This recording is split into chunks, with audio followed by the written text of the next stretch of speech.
Hi, thanks for clicking on this video, however you might have found it. Just so you know, you're in for a long one. I've got timestamps for all of the segments of the video down there in the description, just so you don't have to try and watch this monster of a video in one sitting. Regardless, thanks for taking the time to click on this video that took me about 3 months to finally complete. I hope you enjoy it.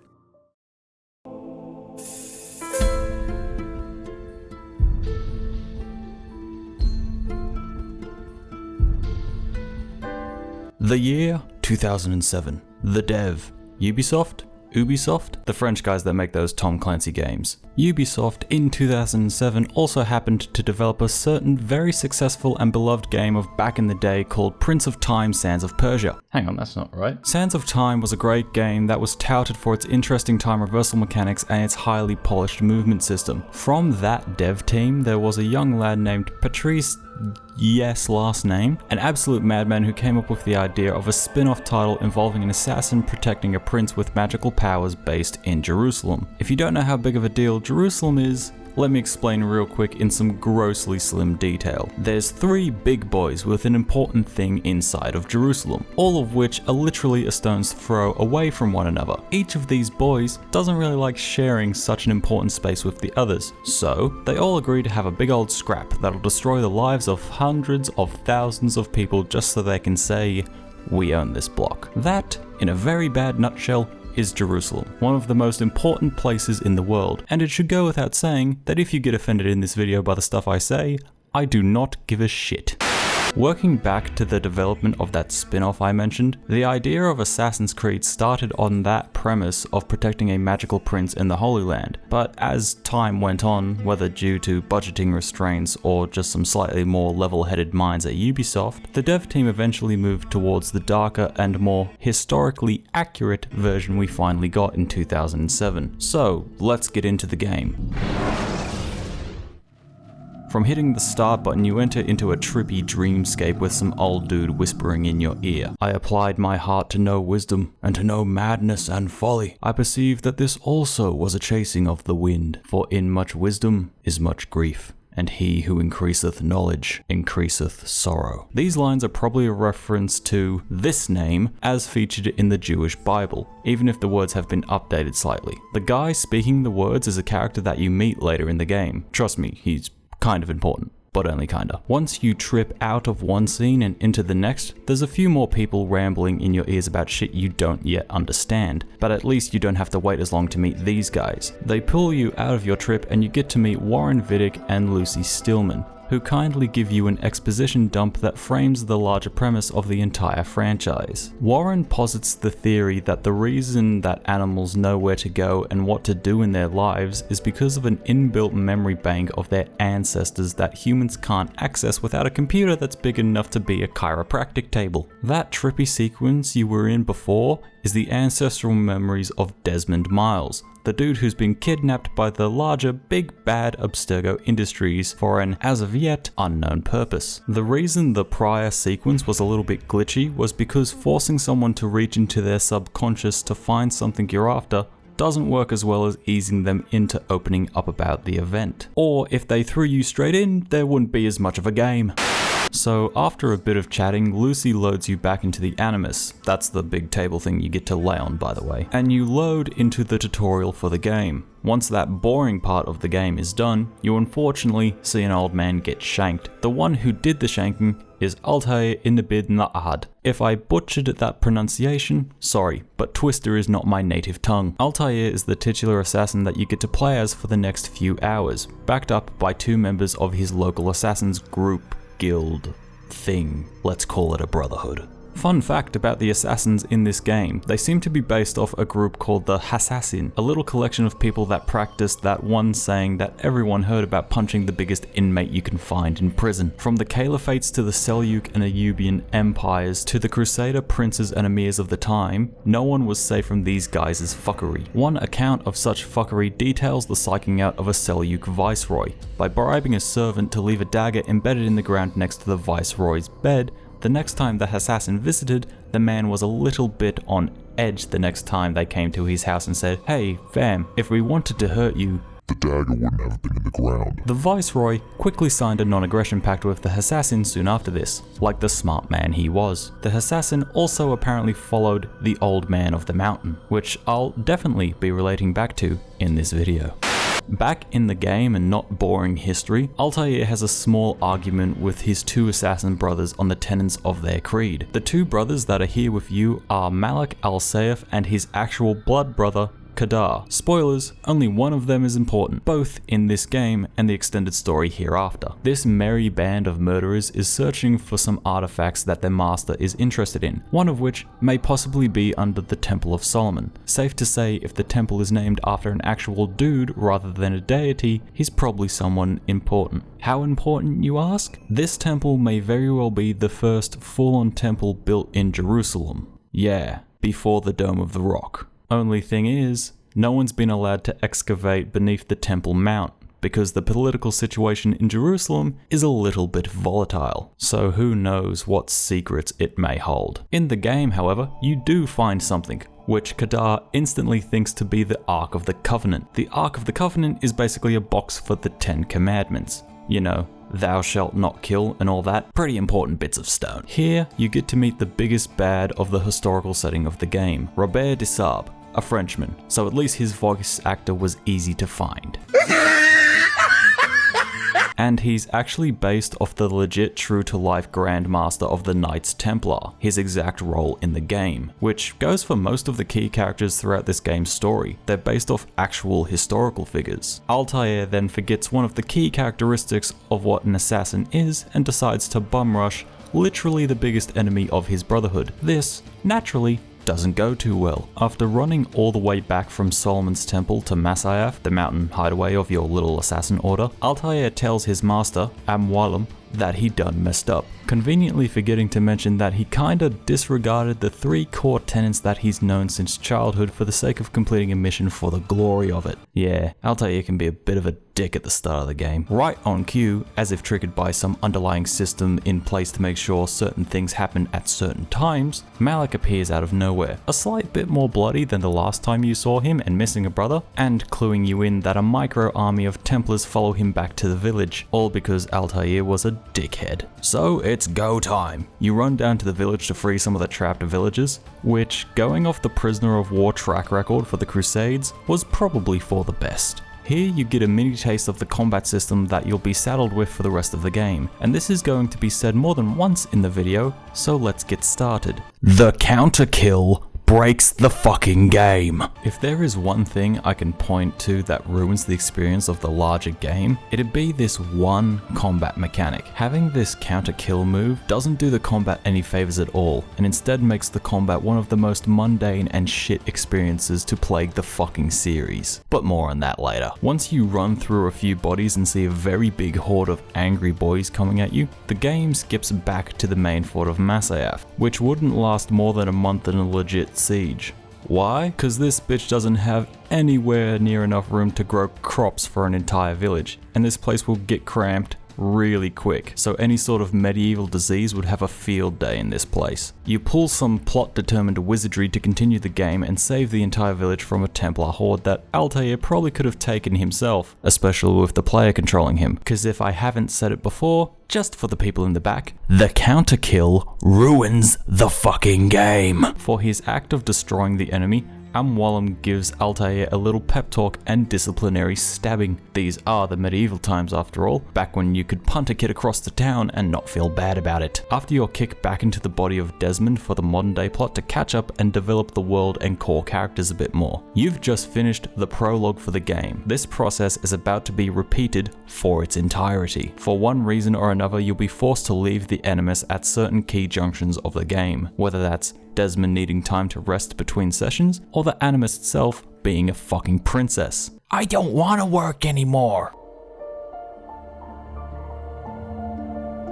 This is going to be the gameplay part of the video because trying to script this video without markers of what section I'm up to is making me fucking anxious. The only section of the game where this being kicked out of the animus doesn't feel forced is in the middle of the game, when you have a nice big chunk of gameplay before you have to resume the real world plot. 3 whole assassinations with next to no interruption. I don't think I'm the only one who thinks that playing as Altair is a million times more enjoyable than any part of the game that involves Desmond. It's nice to have an overarching plot to follow, but not when the main character has the personality of a sheet of plywood, and you can't actually do much apart from walk around and search through some emails. Even though that bit in the middle of the game is the longest time you get to spend in the animus, in the actual interesting part of the game, I'd argue that the best part of the game is in the early hours. Not so much in the sense of story, but in the sense of gameplay. Without the counter kill you get by the second major mission of the game, you can't really get into any big fights and easily win. Of course, you could cheese the AI or just polish up your skill a bit more, but having that discouragement that you can't sit in the middle of a group of soldiers and just wait for one to attack, that's where the combat shines, because you actually have to use the other elements of the game in tandem with it. Got spotted? Cool. Time to hightail it and hide. Can't hide? Sick. Climb to a roof and wait for the enemies to follow so you can use the throwing knife cheese. Out of knives? Run for long enough and it'll only be a few enemies instead of a massive horde. All of these options are much more interesting and engaging than just standing in the middle of a circle, waiting for something to happen. Best solution when you get the counter kill is to just use the hidden blade in combat, cause if you fuck up the timing on the counter, you can't just block it, or block it all for that matter. Needing to nail the timing on every swing of the enemy is a lot more thrilling than just standing in a weird pose holding a sword. Leave that to the weebs. Without the counter kill, not only is combat improved, the general experience of being an assassin is also improved. Now, if the game was true to what all assassins are, by all the historical counts we have, the game wouldn't be that fun. But the entire process of gathering information, figure out how you're going to enter and exit the assassination area, then actually executing your plan and adapting to whatever changes happen along the way, that core loop and meat of the game, while a bit scathing towards the end of the game thanks to how repetitive some of the tasks can be, is fun for the most part. But I swear to God, if this bastard called Altair, my friend, my brother. You fucking cunt. This game does have some very basic stealth. No full-on forced stealth sections in this game, thank the Lord Christ. But when I say basic, I mean until you're spotted, you can walk through a crowd towards your target and maybe even do a shitty cosplay of a monk while you're at it. But once you assassinate your target, or sometimes even before you can get to them, an alarm will be raised and you'll be forced to fight groups of enemies or to run through crowds to chase after your target. And even then, you've probably got a fight ahead of you anyway. 9 times out of 10, guess what the easiest strategy is when you've got a nice big group of enemies around you? Counterkill. Just counterkill everyone, then run back to the mission giver. All that build up from investigating to carrying out the act is killed the instant a fight begins, and you remember there's only 2 buttons needed to win. RT and X. R2 and square. Right click, left click.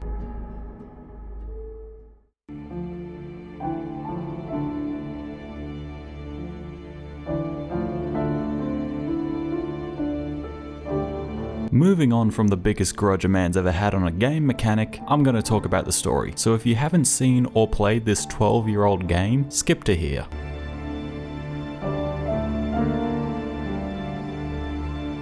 The story develops from fighting the Templar Order and trying to restore peace to the Holy Land through weakening the opposing armies, into hunting down ancient and powerful technology and discussing philosophical ethics in relation to said powerful technology. That's the dumbed down version of the game's plot anyway. You're led along by Amwalem to race around the entire Holy Land and kill 9 men that he happens to know the movements and locations of, as well as the purpose and details of their operations. Nothing to suspect, right? He's the master of assassins after all. He's probably the most well-informed man in the entire Holy Land with his networks of informants and spies, considering that his order has a major presence and headquarters in each of the major cities. Well, nope. Turns out the reason Amwalem knows about the rest of the Templars is because he too is a Templar, and Robert's line sums it up best. He is the master of the assassins. We, master of lies. The larger plan of the Templars you hunt throughout the game is to try and mimic the effect that the Apple of Eden has on people, controlling their minds through illusion, as Amwalum states later in the game. They try to mix herbs and make concoctions for this end, and test them on slaves and prisoners of the war. They even have men in each city in very powerful positions to ensure that the masses don't clue into what's happening around them. Overall, I'd say the beat for beat historical plot is pretty okay. Definitely not the best you could do with a Crusades plotline, but good enough for a game that was meant to test the market a little. Altair also goes through a half-decent character change throughout the game, from a bitchy narcissist to a much more level-headed and cautious leader of a secret order. Not going to say that it's the greatest character change you'll ever see, but it's pretty okay. It's such a change from the man he once was that Malik, the dude whose brother died as a direct result of Altair being a douche, says that he's not the same man as the one he followed beneath Solomon's temple. Before I go, there's something I should say. Be out with it. I've been a fool. Normally I'd make no argument, but what is this? What are you talking about? All this time, I never told you I was sorry. Too damn proud. You lost your arm because of me. Lost Qadar. You had every right to be angry. I do not accept your apology. I understand. No, you don't. I do not accept your apology because you are not the same man who went with me into Solomon's temple. And so you have nothing to apologize for. As for the modern day plot, with a bit of digging through emails, you learn that Abstergo, the company that kidnapped Desmond, is a modern day front for the Templars, and that their little war with the assassins may as well transcend time and space for what it's worth. They've got you locked down in the Animus day after day so they can track down that powerful technology I mentioned before. They're called the Pieces of Eden, left behind by those who came before. Fucking hell.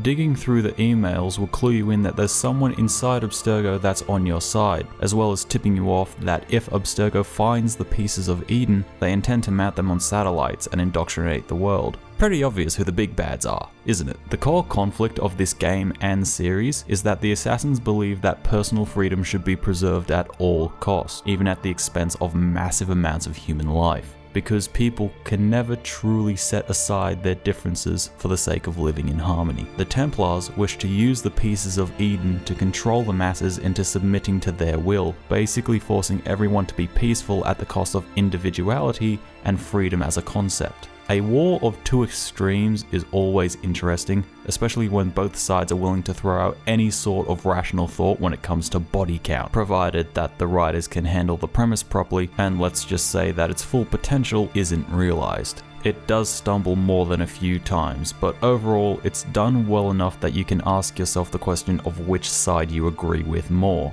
and, well, show your allegiance.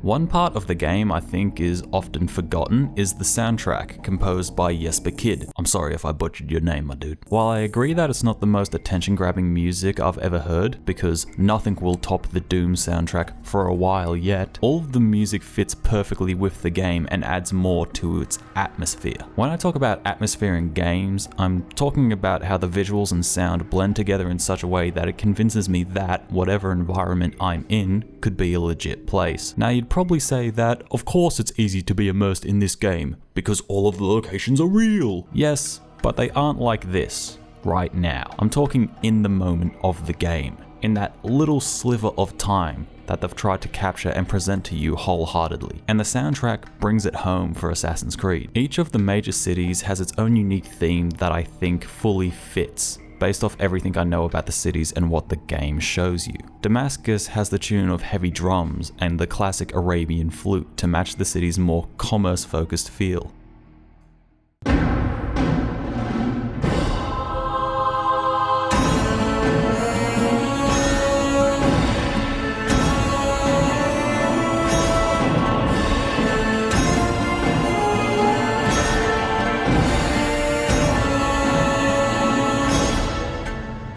In game, Damascus is littered with bazaars stocked with merchants selling their wares and guards patrolling for thieves, or maybe even a certain hooded man. Arca has a more seedy sounding musical note, even accompanied by some choral vocals in the background. Looking at the location in-game, it definitely doesn't look like the cleanest place on the planet, and it does have the largest Christian church in the whole game, which doubles as the tallest viewpoint as well.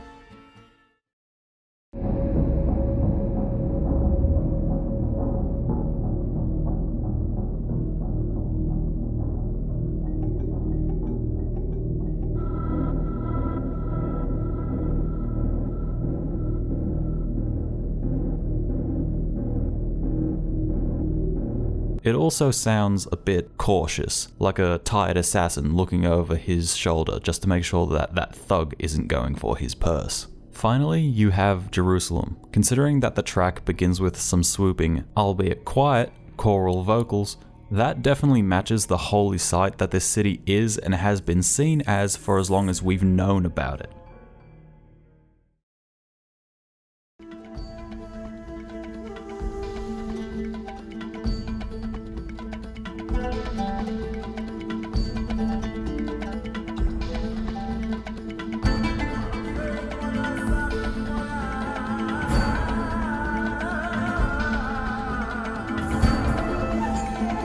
There are also hints in the soundtrack of the beginnings of a much more recognizable track from another game. Don't worry, we'll get there soon enough. Even the backing tracks for the assassin-themed locations, the Bureau in each city and Masyaf, all have a feeling that fits nicely, considering both locations as hubs and connection points for a band of killers.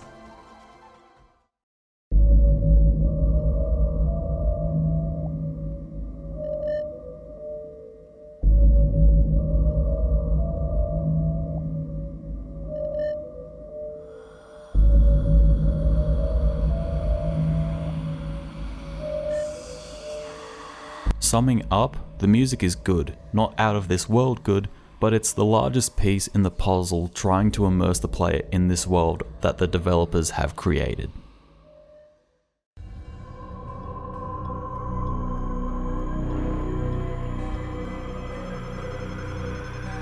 Considering that at the end of the game you're given a cliffhanger to let you know that the devs really expect to make another game for the series, Assassin's Creed feels more like a proof of concept, a well-funded and built concept, but still just a concept. It's there to show some bigger players that the development team can run with the idea and create something that people mostly enjoy, even if people did, and still do, call the game average at best. If there was one part of the game I think drew people in, it was the historical setting and the concept of that part of the game. What doesn't sound cool about being a historical assassin, smiting evildoers from the world for the greater good? The modern day plot, however, does feel tacked on, for no other reason than to give an angle for all the era hopping you do in these games. But I can appreciate that they at least give a very basic reason as to why you can actually go back in time in these games and experience these moments in time that were left up to your imagination before these games came along. I think the modern day plot falls apart because Desmond is one of the most uninteresting characters ever put in a game. Not to say that Altair is a revelation of a character either, they both sound so deadpan and have next to no flexion in their voice to convey emotion. And I do not like your deception. I have offered you a chance to restore your lost honor. Not lost. Taken. By you. And then you sent me to fetch it again like some damn dog. But at least Altair can run around and actually do stuff. All Desmond has to do is snoop through some emails and talk to another bit of cardboard pretending to be a human. Take that modern day plot and the underwhelming soundtrack, and you've only got the core gameplay and historical plot to hold the game together. Considering that one of the earliest upgrades you get can break the combat of the game, and that the large majority of the missions are repetitive, you've only got the actual roaming around the city that makes the game stand out. No other game before Assassin's Creed has this style of third-person movement. Also, considering that not many games go for the Crusades as a setting, apart from RTSs anyway, big but, Assassin's Creed is still a stupidly enjoyable game. Somehow, even when most of the game is mediocre at best and there's only one section of the game I truly enjoy, it's still a good game. Definitely not the best in the series, not even close, but it's the one that started the series and grabbed everyone's attention. It's also set the stage for the game that would elevate the series from pretty good to slightly better. But a single musical track and the main character would ascend straight into the realm of iconic, and both are still recognizable, even 10 years after release and 9 sequels later.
Given with how Assassin's Creed 1 ended, it wasn't too surprising when a sequel was announced. 75% of the original development team were moved over to help make the new game, with the staff being increased to something like 450 people by some reports. With this increase in manpower, and no doubt more than a little bit of a boost in the budgeting as well, the game was fully built and ready for release in November of 2009, only 2 years after the first game had hit shelves. This quick release cycle would start to become a trend for the series, and while it did give the fans something to play every year, the commonality between the games became more and more evident with each entry, and the attempts on mixing up the formula started losing their effect. But that's for the later games. Let's focus on this one. The game begins immediately where we left off in Assassin's Creed 1, with Desmond staring at the wall in his room at Abstergo, his ancestral eagle vision highlighting the bloody finger painting on the wall. Then someone claiming to be Lucy from the last game bursts into the room. I'm very skeptical that this person is indeed Lucy, because them lips look fake as fuck. New Lucy guides Desmond through the Abstergo complex, and through what looks like a lovely bunch of cubes to work in, kicking a bit of ass on the way. Also, stealing some company property, which is apparently punishable by death in Abstergo. All is going well up until you meet with the dastardly elevator scene, but it's fine because Desmond uses his newfound cheat code to guess the password, and it's for the best. He only had one more attempt before it locked him out. Once you get down to the garage and punch a few baddies, Lucy stuffs Desmond into the trunk of her car. If only she'd driven it off a cliff and saved us all the pain this hook-nosed bastard will bring us for another 3 games. Once you arrive at the new safe house and main base for the rest of the game, you also get to meet the 2 best side characters the series will ever see,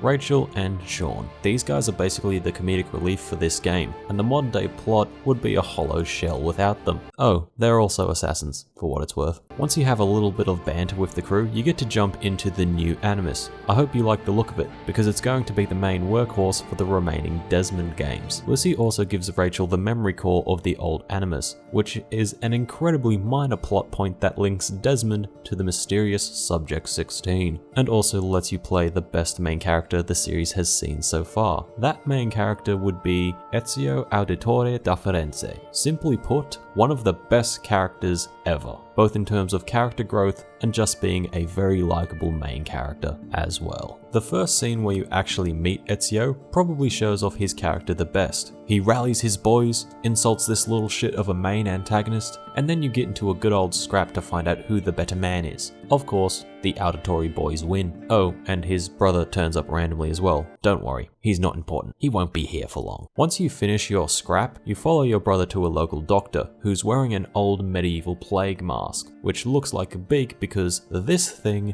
is stuffed to the brim with all sorts of herbs to prevent him from catching the plague. Also, this guy doesn't really have any medical training. Most plague doctors were below a GP in terms of medical hierarchy. They basically just said, yep, you're sick, go see an actual doctor. Then they'd wave their cane in the general direction of the nearest GP. But apparently, this one knows how to stitch up a split lip, so maybe he was a butcher before he was a doctor or something. I should probably also mention that this game is, of course, set in a new era and a completely different part of the world. Whereas the first game was set in the most hotly contested part of the Middle East during the Third Crusade, Assassin's Creed 2 is set in the Italian heartland of Florence, Tuscany, Forlì, and Venice for the most part, with a field trip at the end of the game to Rome. You get to spend a bit more time there in a later game, but we're not quite there yet. This second game also spans a much longer time frame compared to the first entry. Even though the first game doesn't actually give you any timestamps as you're playing, through some basic ass research, I can piece together that AC1 roughly took place between 1191 and 1193-ish, going purely off the year given on the back cover and when the Battle of Arsuf actually happened anyway. Assassin's Creed 2 starts in 1476 and ends in 1499-ish, so at least the game has some sort of passage of time going on with its long ass plot. Plus it makes it easier near the end of the game to give Ezio a beard and change his voice actor. But in that 2-decade and a bit time frame, you do slowly get to see Ezio go from a brash, reckless young man, pretty much aimless, save for his desire for revenge, to a much wiser and level-headed leader, even if he does still have a little bit of boyish tendencies. And that general progression of Ezio doesn't stop with this game either, and that's great. Focusing back on the progression of the best character in the series, once Ezio gets patched up by the doctor who isn't actually a doctor, the two brothers decide to race to the top of the nearest church, because that's just something Italians do, I guess. Apparently this one-sided slaughter is considered a race, even though you can literally run up the face of the church faster than your brother climbing across the rooftops. Upon finishing that race, Ezio's unimportant brother says they should climb higher to the summit of the church, so clearly he's got brain damage from the fight earlier. Shit! Then you finally get to see the title of the game, accompanied by the single most recognizable track in the entire game.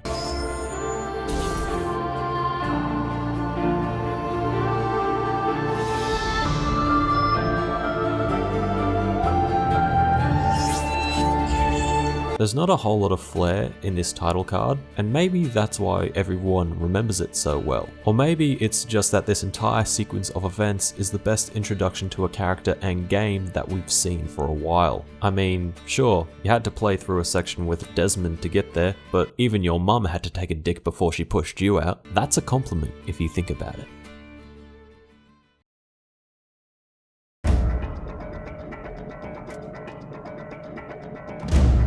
One thing that drastically improved this second game over the first is that the entire system of investigation missions has been completely thrown out the window in favor of the more classic and much more focused mission-to-mission structure, when you're not getting distracted by all the side stuff anyway. Another, more minor change from the formula of the first game is the slightly different climbing system. Ezio is a much more agile and faster climber than Altair ever was. You might also notice that the game overall looks very different. If I had to put a word to it, which I don't have to, but I will anyway, I'd say it almost looks watery, for lack of better wording due to lost sleep. On the combat side of things, however, the devs did keep the counter-kill cancer that'll plague the rest of the series for a while yet. Maybe there should have been a doctor for that instead, as it's even worse than the Black Plague. A big change to the combat came in the form of this big bastard, this long skinny twat, and these speedy boys. These guys have special moves in combat to make the whole affair of fighting a little bit more difficult on you.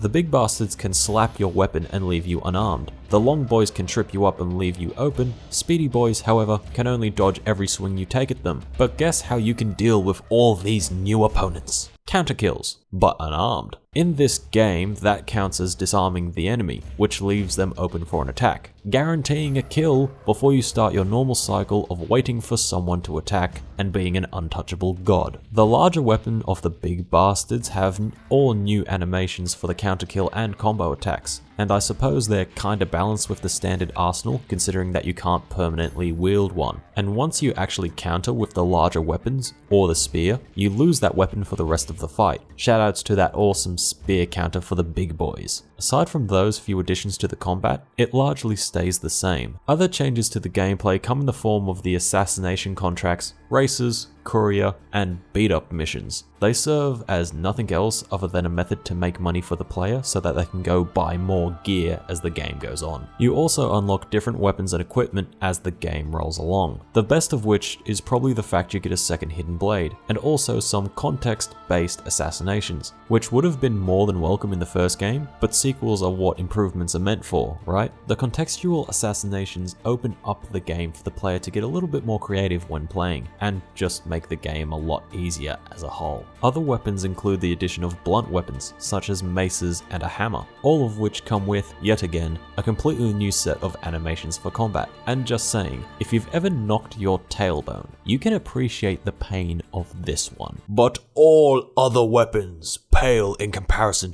to the ultimate weapon of destruction.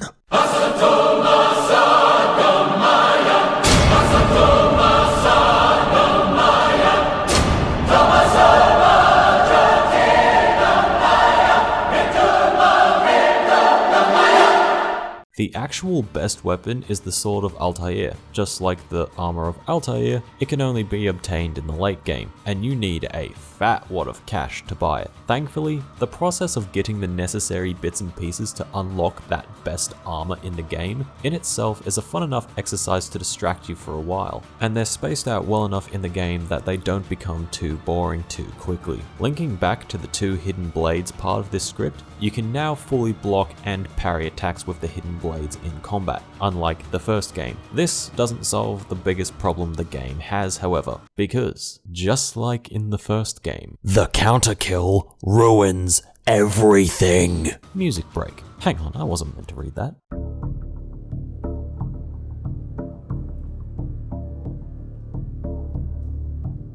Like I said at the start of this section, the pick your mission structure of the first game has been thrown out the window in favor of the much more story-focused mission order, and the game benefits vastly from it, giving a much more directed feeling to the unfolding plot of the game rather than the mishmash approach found in Altair's outing. So the beat-for-beat enactment of vengeance that Ezio takes you on has a nice flow to it, even if some of the villains are definitely more than a bit underdeveloped because of how many there are. The game does give you these little background profile videos on the most important ones anyway, but that does nothing for them as characters. You could scrub that entire part of the game and nothing would have been lost. Even the cast of side characters you meet that support Ezio don't have that much development to them. However, all the voice actors do a really good job of giving the characters good personalities to work with. Shoutouts to Paola and sister Theodora, keeping the dream alive and being woke before it was cool. I ever said I wasn't. Indeed, I am married to the Lord. And yet you are also a courtesan. You run a bordello. So, I see no contradiction. How I choose to practice my faith, what I choose to do with my body, these are my choices to make.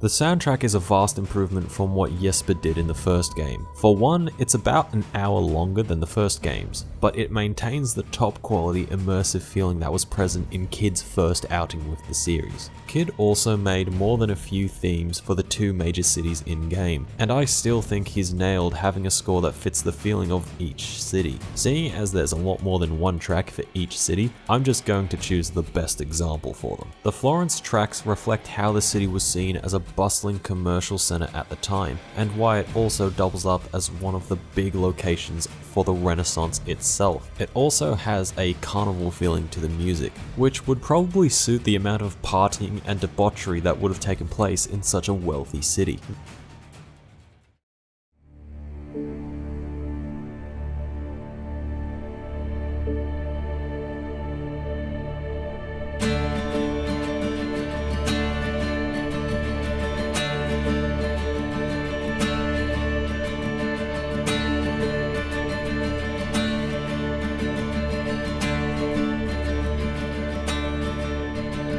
The main Venice track almost has an ethereal feeling to it, probably to match the apparent beauty that the floating city had way back when. While Florence was a city of wealth, Venice was a city of might, and to put it mildly, the other city-states of Italy really liked being on the same side as the dude with the biggest ship in the yard.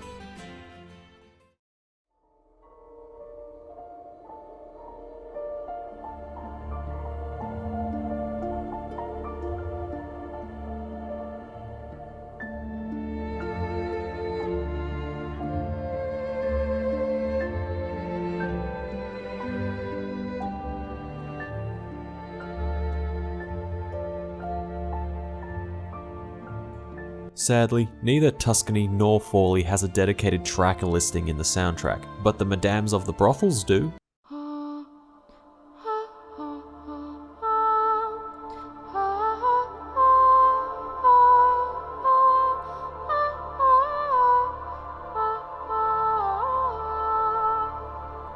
Overall, the soundtrack has everything you'd expect from a follow-up with the same composer. It retains the same musical motifs as the first game, as well as the quality, both in production and in composition itself to fit the setting. And I'd love to know if Jesper knew just how big the opening track for the game would become in later years, and just how much impact it'd have with the fan base, to the point where Ubisoft has used it in every Assassin's Creed since.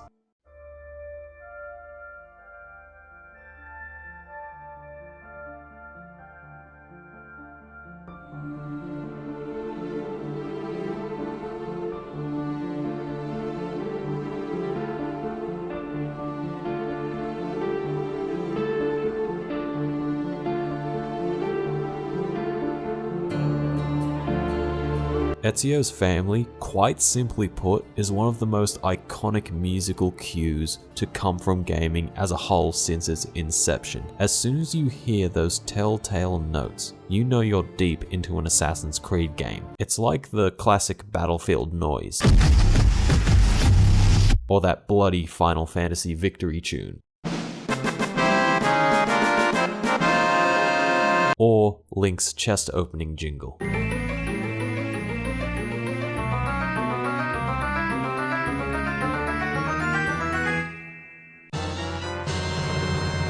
See, I don't even have to put anything on the screen, and you've probably imagined the exact moment you first heard those tunes. Ezio's family is in that realm of gaming music, all the way up at the fucking top. Bravo, Jesper Kid, you fucking legend.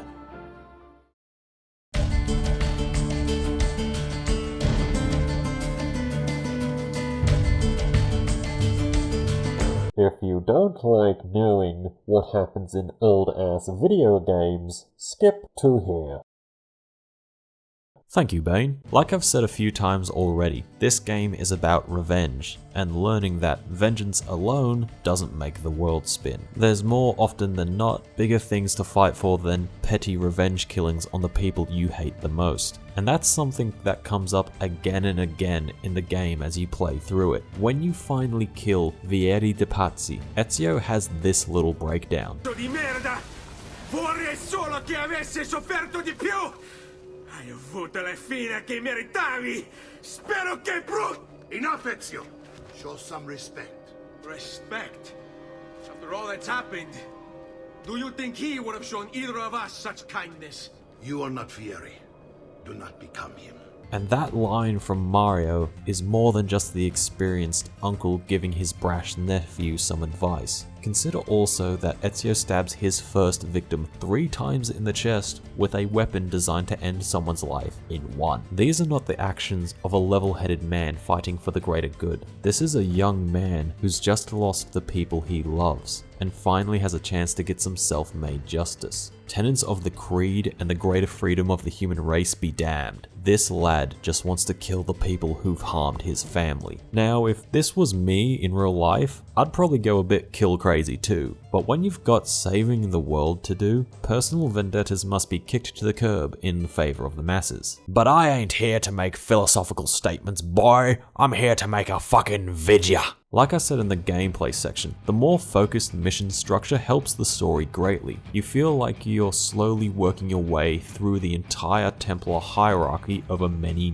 years. And because there's such a long passage of time, you really get to see Ezio grow as a person. Take that time he kills Uberto again, and directly contrast that with the final battle with Rodrigo. Ezio beats the man to a pulp and chokes him to semi-death, yes, and technically stabs him a few times. But then Ezio raises from the same level as his most hated enemy and the man directly responsible for all of his suffering and the suffering of many others, and stands above him, looking down. Looking down on a subject is Cinema 101 for projecting pity. After everything Ezio's been through, he doesn't feel the need to kill Rodrigo, as he's already lost. Going from brutally murdering his enemies to taking pity on them enough to leave them to their own power-driven madness is one hell of a character turn. Unfortunately, or fortunately depending on how you look at it, Ezio's story doesn't end in this first game, but even in this first step of his saga, he changes so much from where he starts out. One of my favorite moments from the game is when Ezio slowly walks towards Rodrigo and basically says,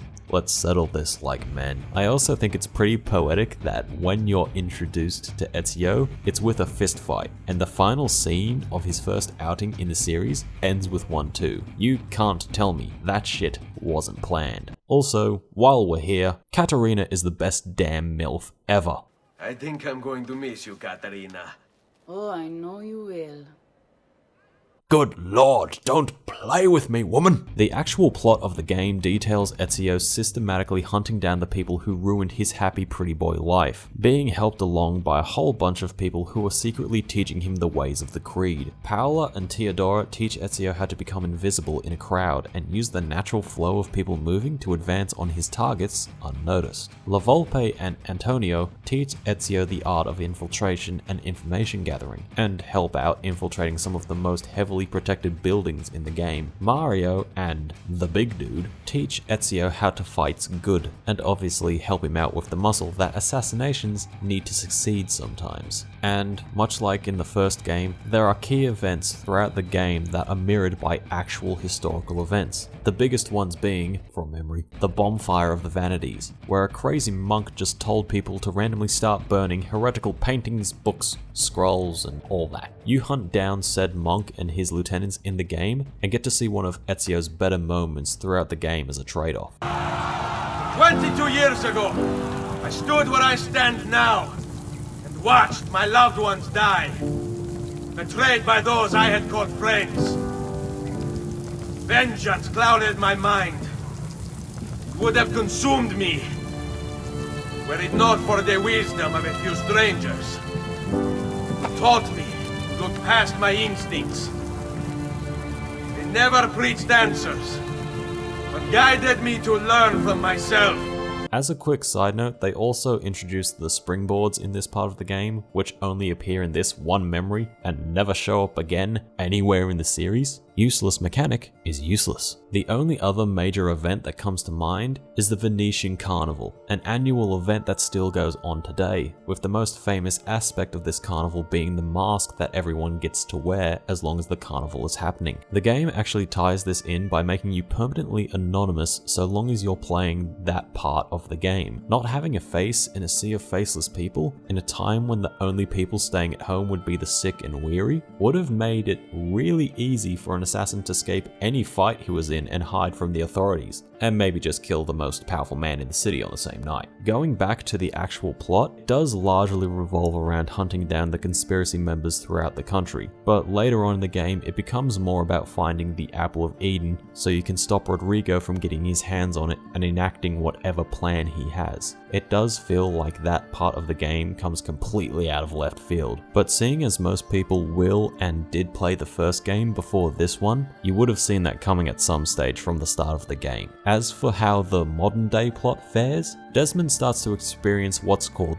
the bleeding effect. Basically, he's spending so much time in the Animus that he's subconsciously starting to pick up all the skills that his ancestors had. The big trade-off being that the real world and the Animus worlds where he visits his ancestors are starting to blend. He has a full section of the game where he gets to see a vision of Altair boning Mary from the last game to carry on the lineage that, you know, makes the whole game happen, entirely outside of the Animus. There actually isn't too much modern day stuff in this game, unlike the first one, and that's probably a good thing, considering that it was the worst part of the first game. On the upside, you do get to have a little bit of combat as Desmond, which is a vast improvement from the useless walking from the first game.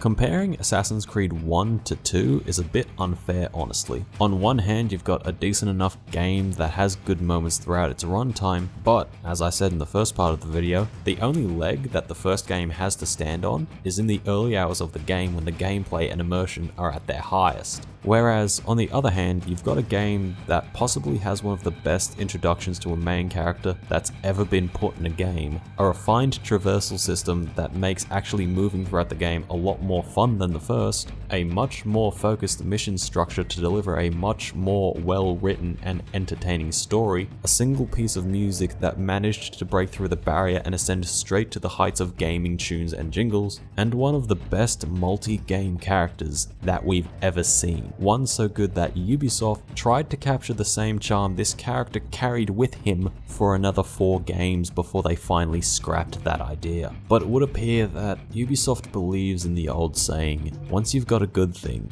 don't let it go. So Ezio isn't quite done with us yet, and this time, he's bringing some friends along.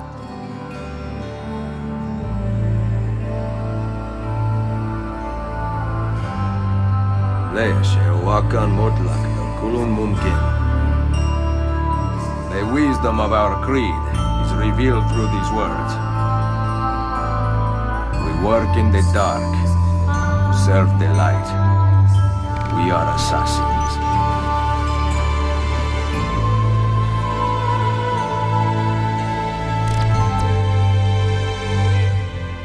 Once Assassin's Creed 2 hit the shelves, it triggered a bit of a frenzy, and considering how much of a straight up improvement it was from the first game, that wasn't too surprising. So after a year and a bit in the oven, the dream team at Ubisoft Montreal kicked out Assassin's Creed Brotherhood, keeping 90% of the same internal assets as Assassin's Creed 2, while upgrading the bits and pieces to improve the overall game, while also digging the grave for the combat just a little bit deeper. The team also made the executive decision to kick the multiple cities part of the game to the curb and stomp on its head. The game now focusing in on Rome. Perhaps you've heard of it before. I heard it was a pretty decent place a while ago. There's also a shit ton of historical sites that still exist in the city, even today. So if I'm going to keep to trends and talk about the history that's in the game, we're going to be here for a very long time, so I'm going to keep it kind of minimal. The game picks up literally the exact moment where AC2 ended. This doesn't count the opening battle scene with one button prompt, keep your fucking mouth shut, Jeremy! Once the holographic chick is done chatting, she disappears, and Ezio exits the 4th wall chamber and sees Rodrigo left behind his little papal coat thing. Oh yeah, then suddenly the papal staff, which is a piece of Eden for those paying attention, just casually sinks into the floor. Oh, by the way, this is all happening beneath the Vatican, so I guess the Pope did have his own little dungeon down there all along. Right on cue, Mario appears out of nowhere, looking a bit fresher than he did in the second game, as does Ezio Daddy. Once you climb out of the hole the game put you in, you get to have a celebratory beatdown of some random goons with Mario. Safe to say, with the power of the counter kill, they never stood a chance. There's also a new bit to the combat that you get a sliver of a taste for in this section. The the new kill streak system, which even further breaks the combat once you realize that it's not restricted to enemies like the counter kill is. In the previous games, certain enemies couldn't be insta-killed with the counter kill, it would just take a chunk of their health away. Now, thanks to the kill streak system, even the most dangerous enemies in the game can be one-shot once you get a combo going. And this chain can fucking last ages. And that's not even including the double takedowns you can do in that combat chain either. Shit is actually broken. Upon beating the crap out of a few average Joes, you run with Mario across the rooftops and Ezio has a very the One Ring moment. Like the apple has an uncontrollable grip on his psyche and he can't actually drop it into the ocean, which definitely wouldn't be the best option in terms of trying to hide an incredibly powerful artifact, but oh well. Instead, Ezio hands this godlike ball to his aging, frail uncle for safekeeping. This definitely will not come back to bite him in the ass later. You then ride back to Monterey Journey with Mario and get a nice little scare from the newly installed cannons. I'm sure these are only a precaution and totally won't be used in the next few minutes. You meet with Claudia and have a little chat for about a whole second before Ezio bums off to do some meaningless shit before he lets the rest of the Italian assassins group know that he didn't actually kill Rodrigo at the end of the last game. This, naturally, doesn't go down too well, most notably with Niccolo, apparently important dude, who has a little bit of a tissy and leaves for Rome to kill the bastard himself. Ezio also explains the whole Minerva precursor thing to the group. Right after this, Ezio gets to have a bath with Caterina Sforza, who, if you can't remember from the last game,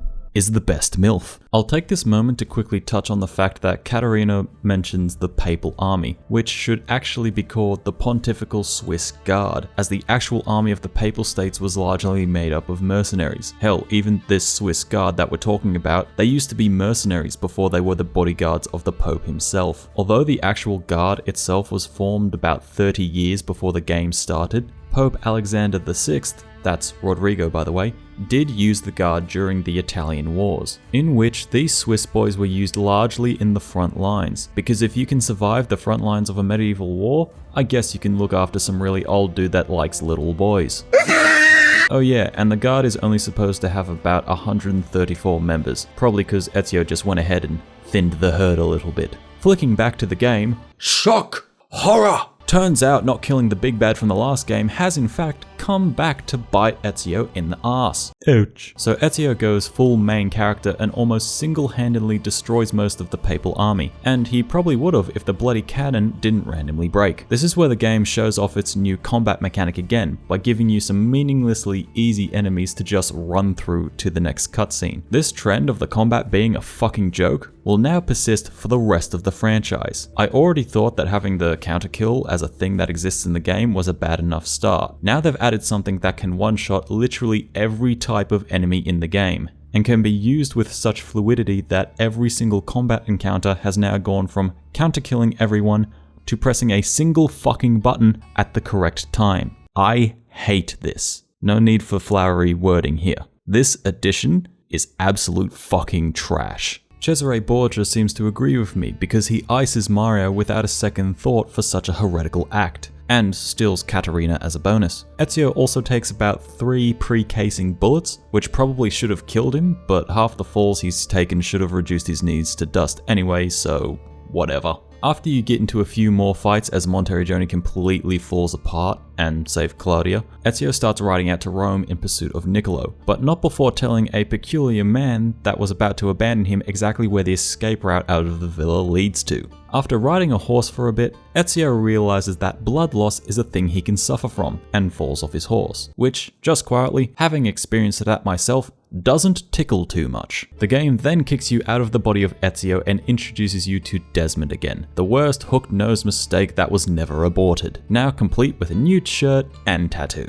And lo and behold, the game has randomly taken you to Monterey Journey, as the team flees from the Templars and tries to find this piece of Eden-based MacGuffin to save the world from a massive solar flare and domination of a bunch of old dudes. Once you do a bit of semi-uninteresting parkour with Lucy, semi-uninteresting because the only likable part of this section is the banter it carries with it, you let the team into the basement and see a neat little drawing on the wall that I'm sure won't be brought up in a way that's more fitting in a brain teaser book rather than a game. But I'm not the one writing this game's plot, thank Christ. Back into the interesting part of the game, Ezio wakes up in Rome with a free set of clothes and being looked after by a girl he doesn't instantly bang as a thank you, so clearly he's losing his playboy charm. As a quick side note with the game, aside from that bit we just passed with Desmond, the game never again forces you out of the Animus until the end of the story, but it does give you a little blip on when to exit the Animus for some nice character interactions and skimming through everyone else's emails. Now that Ezio has his new gear and has gotten his annual checkup from the same doctor from the first game, you get to cop an eyeful of Rome, and it probably goes without saying that the quality of the visuals has been dusted up around the edges, and the game looks a lot better because of it, and you're about to walk into the worst part of the game in my opinion. You're about to run straight into a wall of tutorials and set up missions so the rest of the game can actually proceed, and I'm not going to bore myself trying to read out the beat for beat structure of introducing the followers of Romulus, meeting the dude who only appears twice in the game, all of the time you have to spend with Niccolo, and setting up the 3 respective guilds to help you with killing the Borgia. So let's talk about how shit the combat is instead.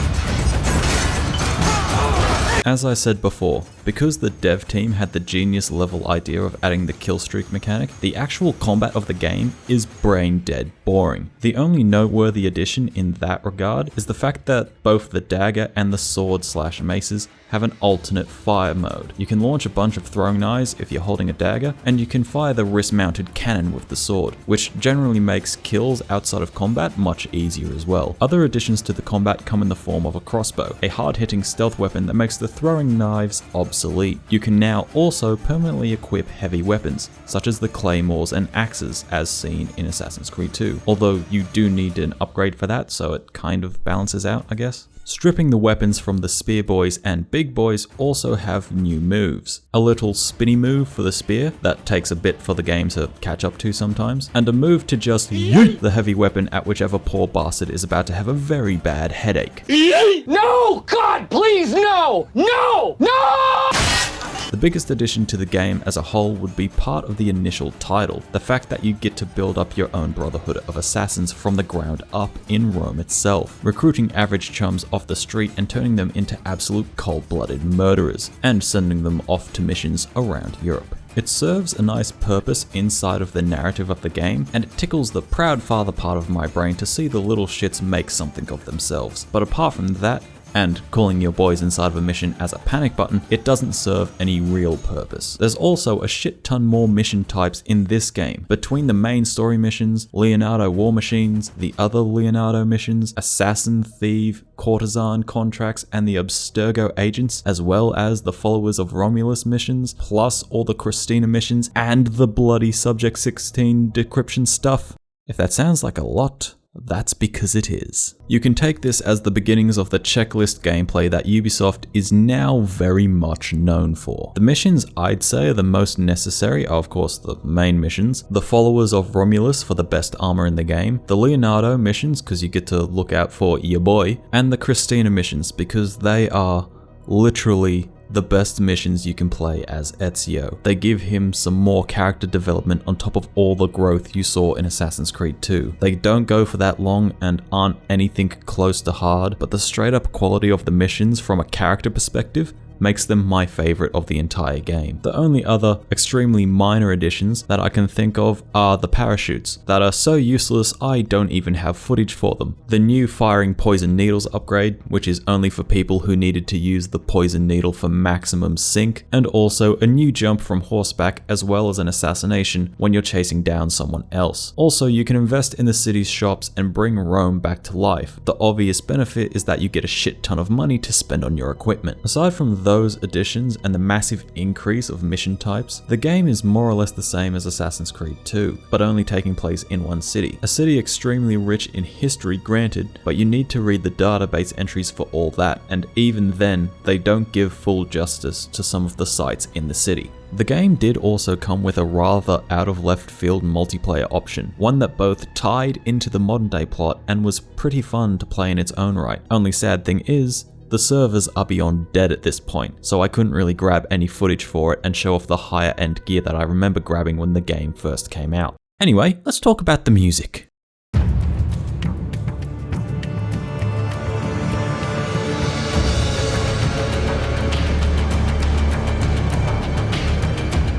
Having done a pretty decent job on the last 2 soundtracks, and casually making the most iconic track of the franchise, Jesper the Big Dick Kid was brought in again for another round with the series. Considering that Jesper's main motif throughout the series so far has been making music that fits within the style and feeling of the city the game takes place in, Jesper not only managed to come up with several tracks that suit specific parts of Rome itself, but also another great character piece for the main big bad of the game, even bringing back some of his choral vocals from the first game.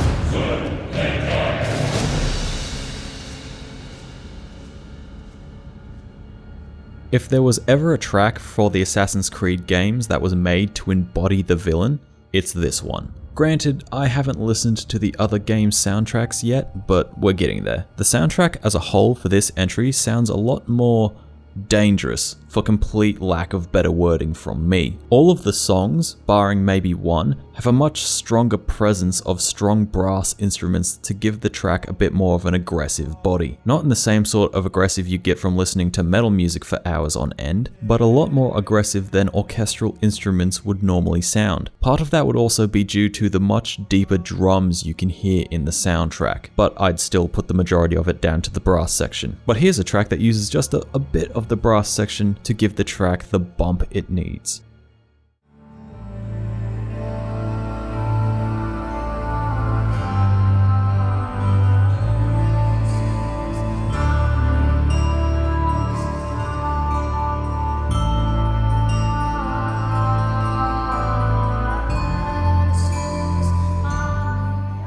Those lovely voices normally play when you first find the many baths scattered throughout Rome, or when you're roaming around the many ruins in the game. The rest of the soundtrack does feel appropriate for the location of the game, keeping with what Jesper apparently does best. But by effect, the majority of the soundtrack just sounds like your standard epic movie soundtrack, which is a little boring. But thankfully, there's one other track that stands out for me for its odd use of guitar as the main hook of the track itself, even if it does sound like the rest of the tracks fall into the collective bad habits of composers, the classic 1-2-3 tempo beat that changes pitch up and down rapidly. Here, let me show you.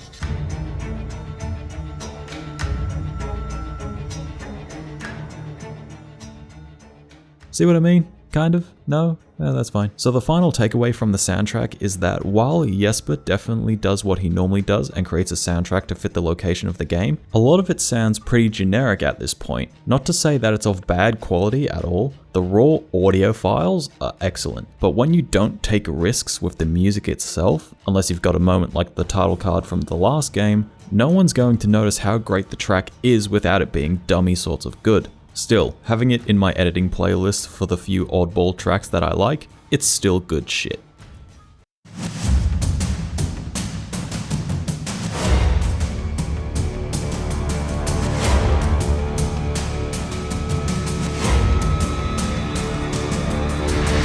Blah blah blah, spoilers, fuck off to here. Considering that the narrative directly carries on from the last game, you should know where we're at in that respect. Ezio's gone from being a bit of an idiot to a bit less of an idiot, but still an idiot. Shit! To dumb down the plot of the game in this video, you begin by gathering your forces and carving out your own foothold in the city of Rome, reforming the previously non-existent underground composed solely of people you already know from the second game for whatever reason. Once that's done, you take the opportunity to kill 2 birds with 1 stone and go into the Pope's home to kill both the male patriarchs of the Borgia family and the Templar Order, and also rescue the best MILF of 2010. Once that goes south and the big bad leaves, you slowly work on destroying his grip on Rome itself, going after his funding first and his forces second, as well as rooting out all of his spies in the underground. and then you kill a bunch of people before throwing him off a battlement. The end. That's the roundabout rundown of the events in the game, and I gotta say, aside from the prologue of the game itself, the game never really grabbed me again up until you got the Apple of Eden at the end of it all. Even that point of the game is a bit boring,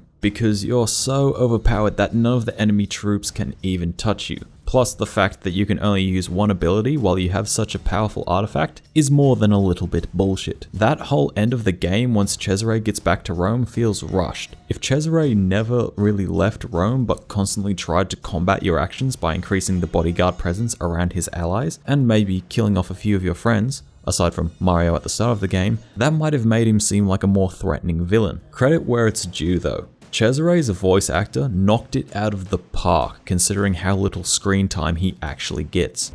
What has happened here? I do not know what you mean. My funds, my troops, gone! Financial difficulties strike all of us, even those with an army. You intend to give me money? No, I do not. Then I will use the Peace of Eden to get what I want. Your help is not necessary. The throne was mine. Wanting something does not make it your right. What do you know? That a true leader empowers the people he rules. I will lead mankind into a new world. Che nessuno ricordi il tuo nome. Requiescat in pace. You cannot kill me. No man can murder me! The amount of raw passion he puts into his voice for every second that Cesare is on screen is bloody spectacular. 10 out of 10 for that part of the game. Maybe it's because you can get a bit overwhelmed with all the side story stuff, but the main story loses its focus over its runtime, and even starts to drag on for large parts of the game. Or maybe I'm just a dickhead on the internet who doesn't know anything about games. One part of the game that definitely stands out to me, and more likely than not every person that plays the game, is the ending itself, which doesn't actually end once you finish playing as Ezio and kill Cesare. It ends with Desmond learning the location of the MacGuffin for the modern day plot, and one of the most heart-wrenching twists for the time. Even knowing it's going to happen, even knowing all of the background info on Lucy, this moment still rocks me a little. Consider for a moment, at this point, you've known Lucy for 3 games already, including this one. Then suddenly, against your will, with no option out, you need to kill her to finish the game.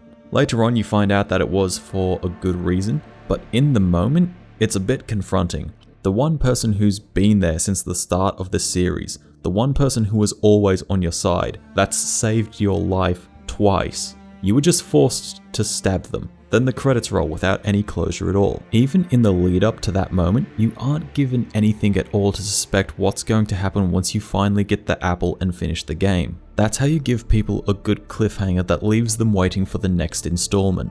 Aside from that, I can't really say that there's anything special in this game's story. Cesare is the sole standout character. Ezio has his own moments because he's the protagonist of the game, but for the large part he fits perfectly into the more mature leader that he's formed into at the end of Assassin's Creed 2, the change of which is further sweetened by the addition of the Christina memories, which, as I've said already, are my favourite missions of the entire game. Whether you're a lad or a lady or someone else in between, you've probably known what it's like to at least have a crush on someone, and for whatever reason it just doesn't work out. Seeing Ezio go from a deeply in love boy chasing a girl, to a grief-stricken young man who's just lost his family, to a man that's had to accept the fact that he's not going to be involved in a larger part of the life of the woman he absolutely loves, and giving her up to another man so she can live a happy life, just to see her after so many years, and have her die in his arms through no fault of his own, and realize that even after all those years, all those other memories and all that time apart, she has still always loved him. Yes, these memories are my favourite part of the entire game, and they do get me in the feels.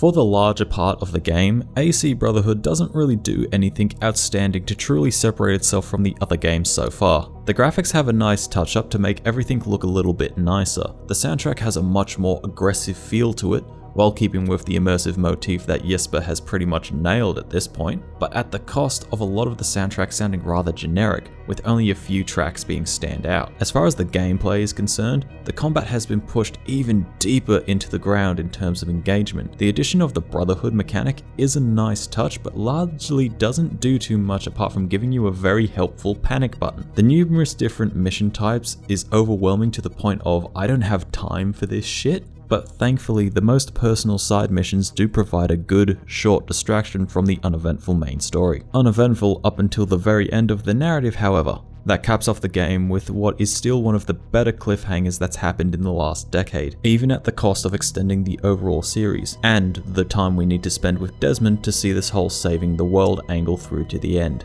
But we've still got one final chapter to experience with Ezio himself, and even though you get to bring a few of the friends with you again in this one, there's one particular friend. One from a long while ago. One that's got a few secrets to share.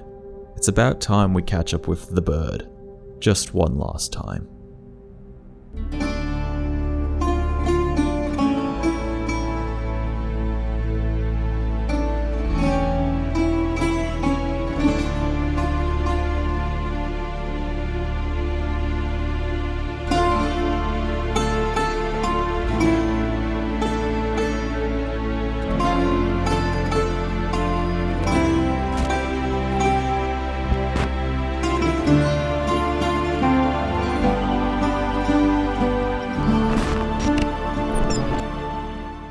As you've probably caught on to this far in the video, these AC games, much like the segments of this video, were constantly being made in tandem with one another, which is why at the start of each game after number 2, you start seeing more than a few studios credited for each game. This overlapping of games is probably what makes this series recognizable from a mechanics perspective. Consider for a moment that AC 1, 2, Brotherhood, and Revelations all share the same basic skeletal structure in the sense of the bare bones engine. A lot of animations carry over between each game, and you can tell game to game where the edges have been trimmed and slimmed down to make a recognizable but slightly fresher game. Fresh in the same sense that Roadkill would make for some fresh mincemeat. You've probably also noticed that I haven't actually said a single word about the game yet, and that's because, both from a learned student of history angle and as a fan of the Assassin's Creed franchise, I'm trying to avoid it because I don't really like this game too much.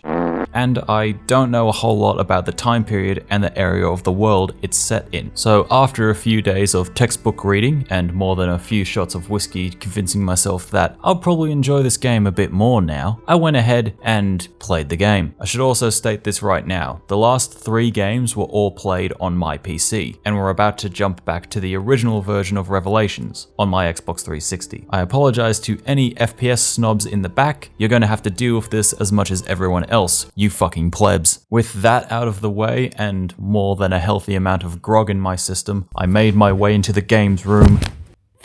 Stumbled into my chair, wondered for a second if my 360 had finally died.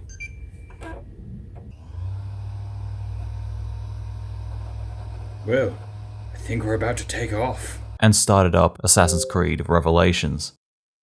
And I almost instantly regretted it once I saw the actual game itself. Getting past the very nice CG opening of this entry, of course, this game don't look good. Seriously, look at this shit. I know I just took the piss with the FPS, but Jesus, this makes me feel a bit yuck inside. Anyway, once we begin the game, we get to see a new old man Ezio, one that's been weathered and beaten down by the years of jumping off rooftops and killing his fellow man. Despite that, he clearly doesn't have too much creaking in his bones, because as you see in the opening cutscene of the game, he's still as spry and deadly as his younger self was. And I'm just saying, this fall should have sent his knees straight into his chest cavity and reduced his face to paste on those planks. But because video games, we now get to climb around Masyaf about 400 years after we first came here as Altair. Seeing something familiar is always nice in Assassin's Creed games, and it's probably one of the reasons that a lot of people are still into the series. The constant winks and tips of the hat to the fans in the know with the lore of the franchise. While you're clamming around and killing a few Templars, you get to see glimpses of a holographic Altair, for reasons that'll be explained soon enough. After a bit of faffing around, you dive into the underground section of Masyaf and stumble upon Altair's library, with the Templars trying to beat down the door in with some brute force, as would be fitting of a very dictatorial order of shitheads. Ezio also meets a man here who apparently has more than a few inbred cousins throughout the world, just something I noticed. And so you find out that the big door of the library needs 5 special keys to open it and reveal all of its secrets to the player. The keys being hinted at in Niccolo Polo's journal. His son is Marco Polo. Perhaps you've played him once. Ezio then makes his way to kill the head Templar and retrieve said journal from before. Only problem is that the Templars didn't randomly forget that Ezio escaped his overdue hanging, and that he is in fact a cold, calculating killing machine that's about to hunt down their boss. However, even with all their efforts, Ezio still catches up to the head honcho, but only after he's taken a short tumble down a fucking cliff face, which he just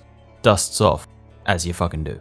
Anyway, Ezio stabs the bald dude and takes his library books, then we bugger off onto a boat. But not before we have to meet with Desmond and Subject 16 again. I say again because you do in fact meet them in the very beginning of the game, but they have such an insignificant impact on the overall story that I'm willing to say that everyone who plays this game wouldn't care if this part of the game was completely purged. You do get some slight backstory on Desmond while he was with the assassins in the form of these first-person platformer segments, which aren't fun, not because they're boring and mundane, but because they have the classic problem that first-person platformers of any kind possess. The problem of trying to gauge distance without being able to see your feet. Safe to say, it isn't very enjoyable. Back in the good part of the game, Ezio makes his way to Constantinople to find the rest of the keys for Altair's library. On the way, he, of course, meets a few characters that'll play a role in this endeavor, including, but not limited to, a thought that I'm 90% sure becomes his wife later on, a prince that I'm 90% sure won't have a major impact on the Ottoman Empire and be given a great title upon his death, and a wannabe who's a walking disappointment to everyone related to him. I feel your pain, brother.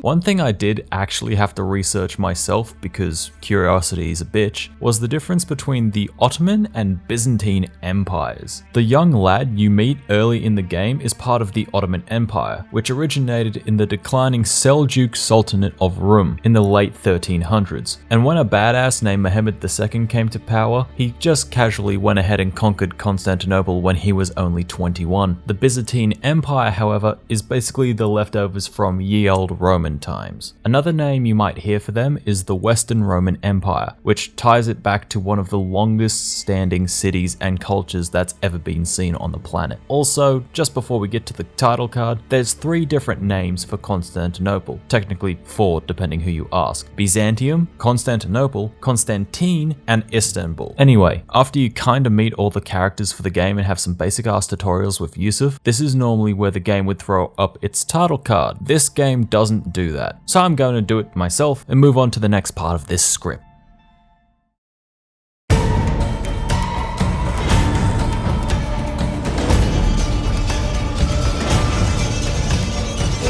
Did you like the last game? Good, because they kept the Brotherhood mechanic and expanded on the actual training of your favorite assassins. Now each master assassin that you raise has a specific enemy that kinda, not really, acts as their nemesis and main target, and by the end of their training they would have killed that target all by themselves, like the grown-up assassins they are. Apart from that one guy you can kill steal from. The only additions to the actual gameplay that I can think of are the new Hookblade and the stupid Den defense missions. The Hookblade exists purely to make climbing a bit quicker than it already was, and add in a few new traversal moves, such as this long jump, which is actually kinda useful, and this hook and run bypass move, which I never actually used. The Den defense missions, however, are even more useless, because if you play these games anything like I do, you can manage your notoriety and keep it pretty low throughout the game, and the only way to trigger these missions is to max out your notoriety, then wait for one of your dens to be attacked. This never happened in my playthrough apart from the one story story mission where this shitty tower defense light minigame is required for the sake of progression. While speaking quickly on the gameplay, this game, in particular of all the games so far, has a nasty habit of giving you really powerful kit without too much effort at all. For example, on one of the first missions you play in your efforts to find the keys, you're rewarded with the blade of Vlad the Impaler, a living nightmare, if ever there was one. This sword, for how early you can get it in the game, is super fucking overpowered, and in this game as a whole, there's only one other weapon that beats it in terms of stats, and even that sword isn't hard to get your hands on. I'm gonna be real with you for a moment. The rate at which you acquire new gear in this game is fucking absurd. You can complete a random side quest that you were doing just because you were passing it on the way to the main objective anyway, and you get some of the best weapons in the game. I'm not even entirely sure how you get some of these weapons, because it feels like the game just decides, yes, human, you have completed objective 223 at 59% efficiency, you shall be rewarded, and then you get the best armor auto-equipped just cause. Aside from all that, the only other new addition is the bomb crafting mechanic, giving you a tactical, lethal, and diversionary bomb to use whenever you like. This mechanic also feels a little bit useless, honestly. The system gives you 3 variations of each bomb type to mess around with, as well as a few bombshells that decide what type of bomb it'll be, and the 3 types of gunpowder to see how big of a boom you can make. And you'll probably end up pouring all of the resources you can acquire into the lethal bombs, because they're the most useful in combat, both to deal with the annoying janissaries and the annoying marksman boxes near the various dens. Impact shell, Arabic gunpowder, and shrapnel. You've just made the best bomb the game can give you. The only reason you'd use the other bombs is for a mission objective or just for shits and giggles. Seeing as I've already said what I think about the game performance-wise, I won't repeat myself, and I don't really care for the argument that I'm complaining about how a game performs on an almost 15-year-old system. The frame rate is bad, and the game definitely takes a step back when you compare it to the visuals of Brotherhood. If there was a game in the series that was obviously buying time for the 3rd climactic game to be published, this was it. Which is stupid, because people would have waited for the 3rd game regardless of whether this game filled the gap or not. Now let's talk about a part of the game that's still up to scratch with the rest of the series so far, the soundtrack.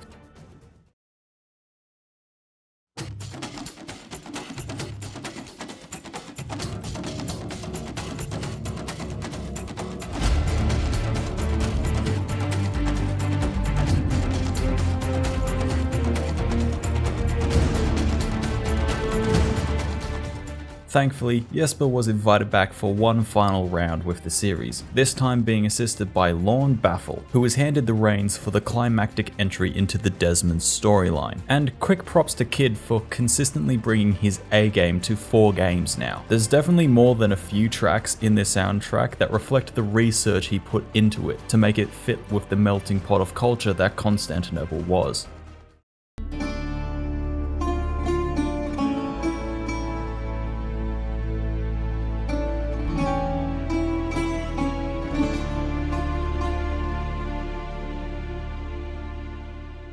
Based off some quick 5-minute googling, that guitar you hear is probably either a kura or a baglama, a traditional Turkish guitar. Or I could be completely wrong, who knows. One thing that did surprise me while listening through the soundtrack was the sheer length of it. All of the soundtracks up until this point have all clocked in just under 2 hours, but this soundtrack is almost 3 hours long, most likely a byproduct of trying to fit the creative talent of 2 artists into one game. But then again, it doesn't seem like either artist took sole composition responsibility in this project, as the track listing credits both for literally every song in the game, in which case credit to both men adapting their styles to work with one another so well that they made 3 hours worth of music. Oh yeah, examples of the tracks I like.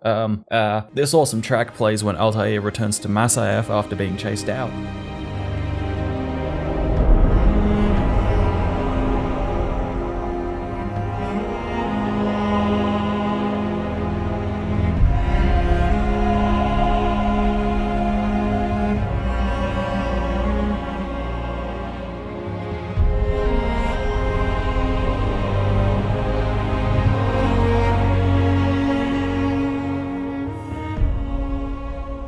badassness doesn't require big explosions and a massive fight. Sometimes all you need is just a little musical cue. Old man Altair is a bit of a beast just quietly, showing the younger whippersnappers what for. But if you twisted my arm and made me choose a song that I think fits this game, considering that it's the send-off to both Ezio and Altair, it'd probably be this amazing piece of music that plays in the final moments of the game.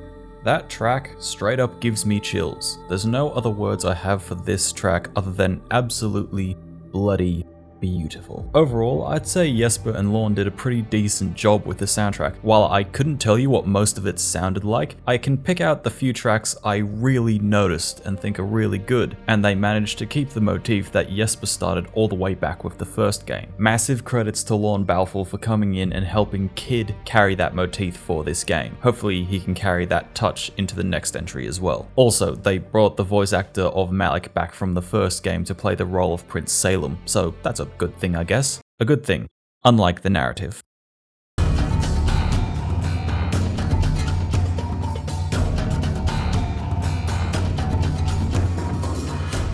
The overall story to Revelations is shit. No other way for me to put it, unfortunately. I think my biggest problem with the story is Yusuf Tazim. Nothing against the guy who voice acted him or the people who wrote for him. It just doesn't feel like he fits inside the story at all. He serves as your local guide for part of the game and helps out with a minor plot element later in the story. I understand why he's there in the narrative and all that, but I just don't like the dude. Anyway, as I said before, the main crutch of this game's story is finding 5 keys to open Altair's library, in the hopes of safeguarding whatever might be inside from the Templars. In the course of that hunting, Ezio gets a bit tangled up in Ottoman politics, which I can't say was the most desirable position to be in. Royal families have this nasty habit of corruption and backstabbing. At least one of the princes now has a full-fledged assassin on side. I'd say that the larger focus of the story itself is following Ezio in his final chapter with the series, showing how much more of a mature and wise man he is now compared to the younger man he was. I think this line best sums up how much more of an experienced man he's become.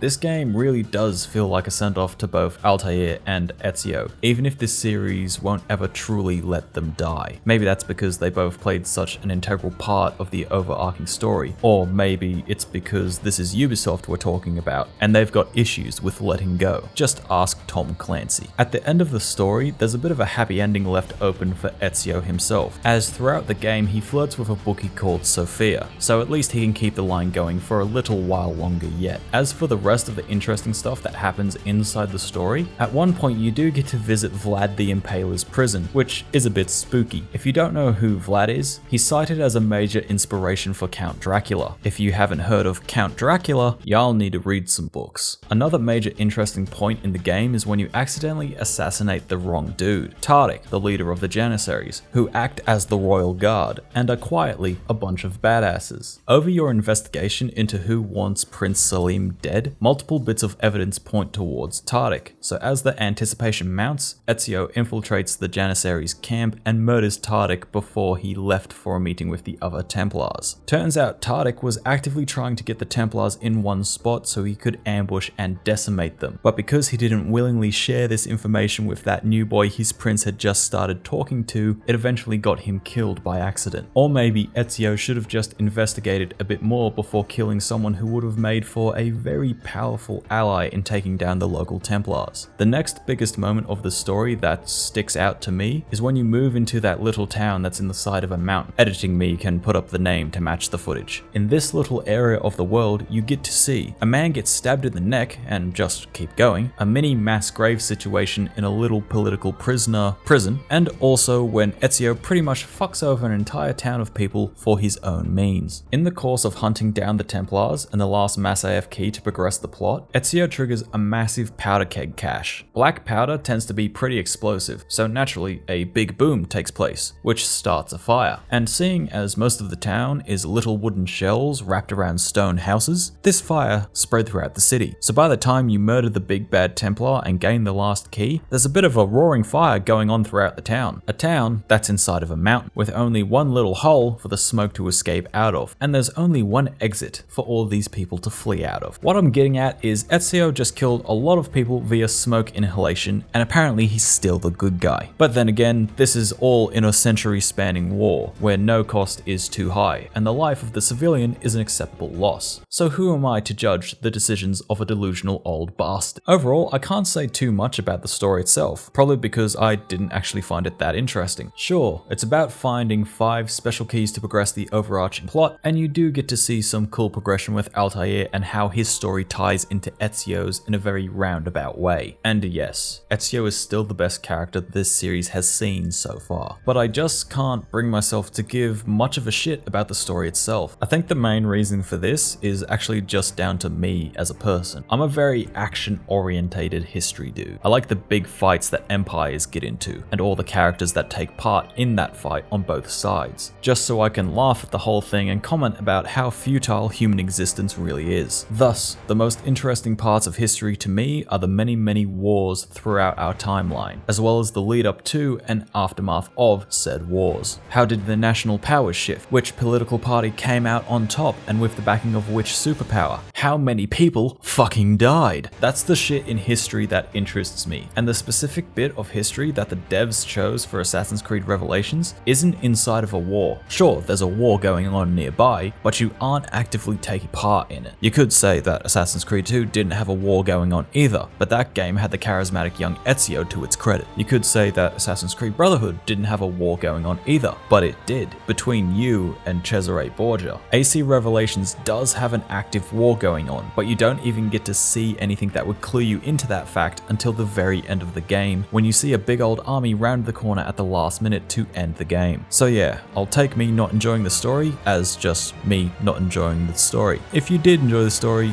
good on ya.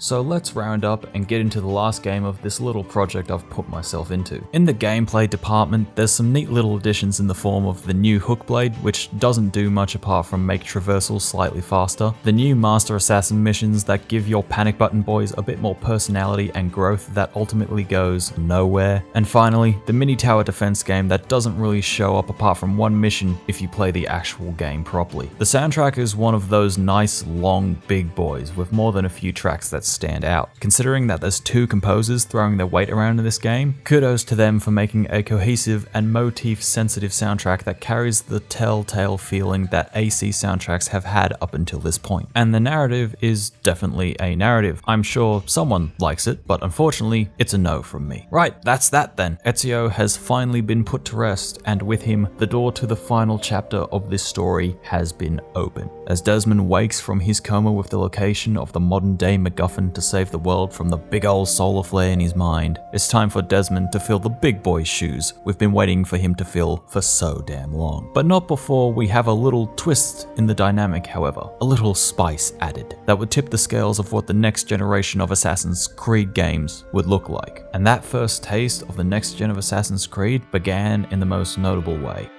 with a revolution. Good way to get at him. Not with that maelstrom blowing down below. There is no time. I will have the chance of direct approach. The only difference, Connor. Only difference between myself and those you aid is that I do not feign affection. I found my mother burning alive. I'll never forget her face. She sent me away. Charles Lee is responsible for her death by your order. And you're sorry.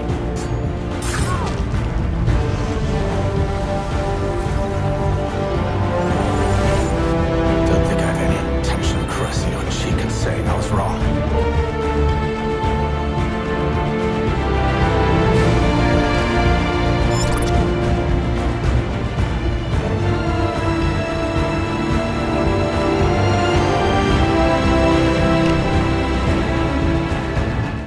So, somehow, here we are, at the culmination of the series. Thanks to everyone that's made it this far. I hope you've enjoyed the ride. You're doing great. Kinda like the marketing department for this game was doing leading up to release. I know that trying to convey how hyped an old game was is a bit of a Sisyphean task, so you'll just have to take my word for it when I say that people were really fucking keen on getting this game, least of all yours truly. The first actual bit I remember of Assassin's Creed 3 is an old tech room demo that was probably used as the green light reel to make sure the higher ups in Ubisoft were okay with it. I'm just saying as well, this concept video looks a lot more interesting than what we got in the final release, or even the remaster for that matter. Take this first scene in the camp for example. This is what I imagine when people try and tell me about the American Revolution. A bunch of beaten down and bloodied rebels fighting against one of the most disciplined and well-trained armies on the planet at the time, but I think that's enough stroking America's ego for one day.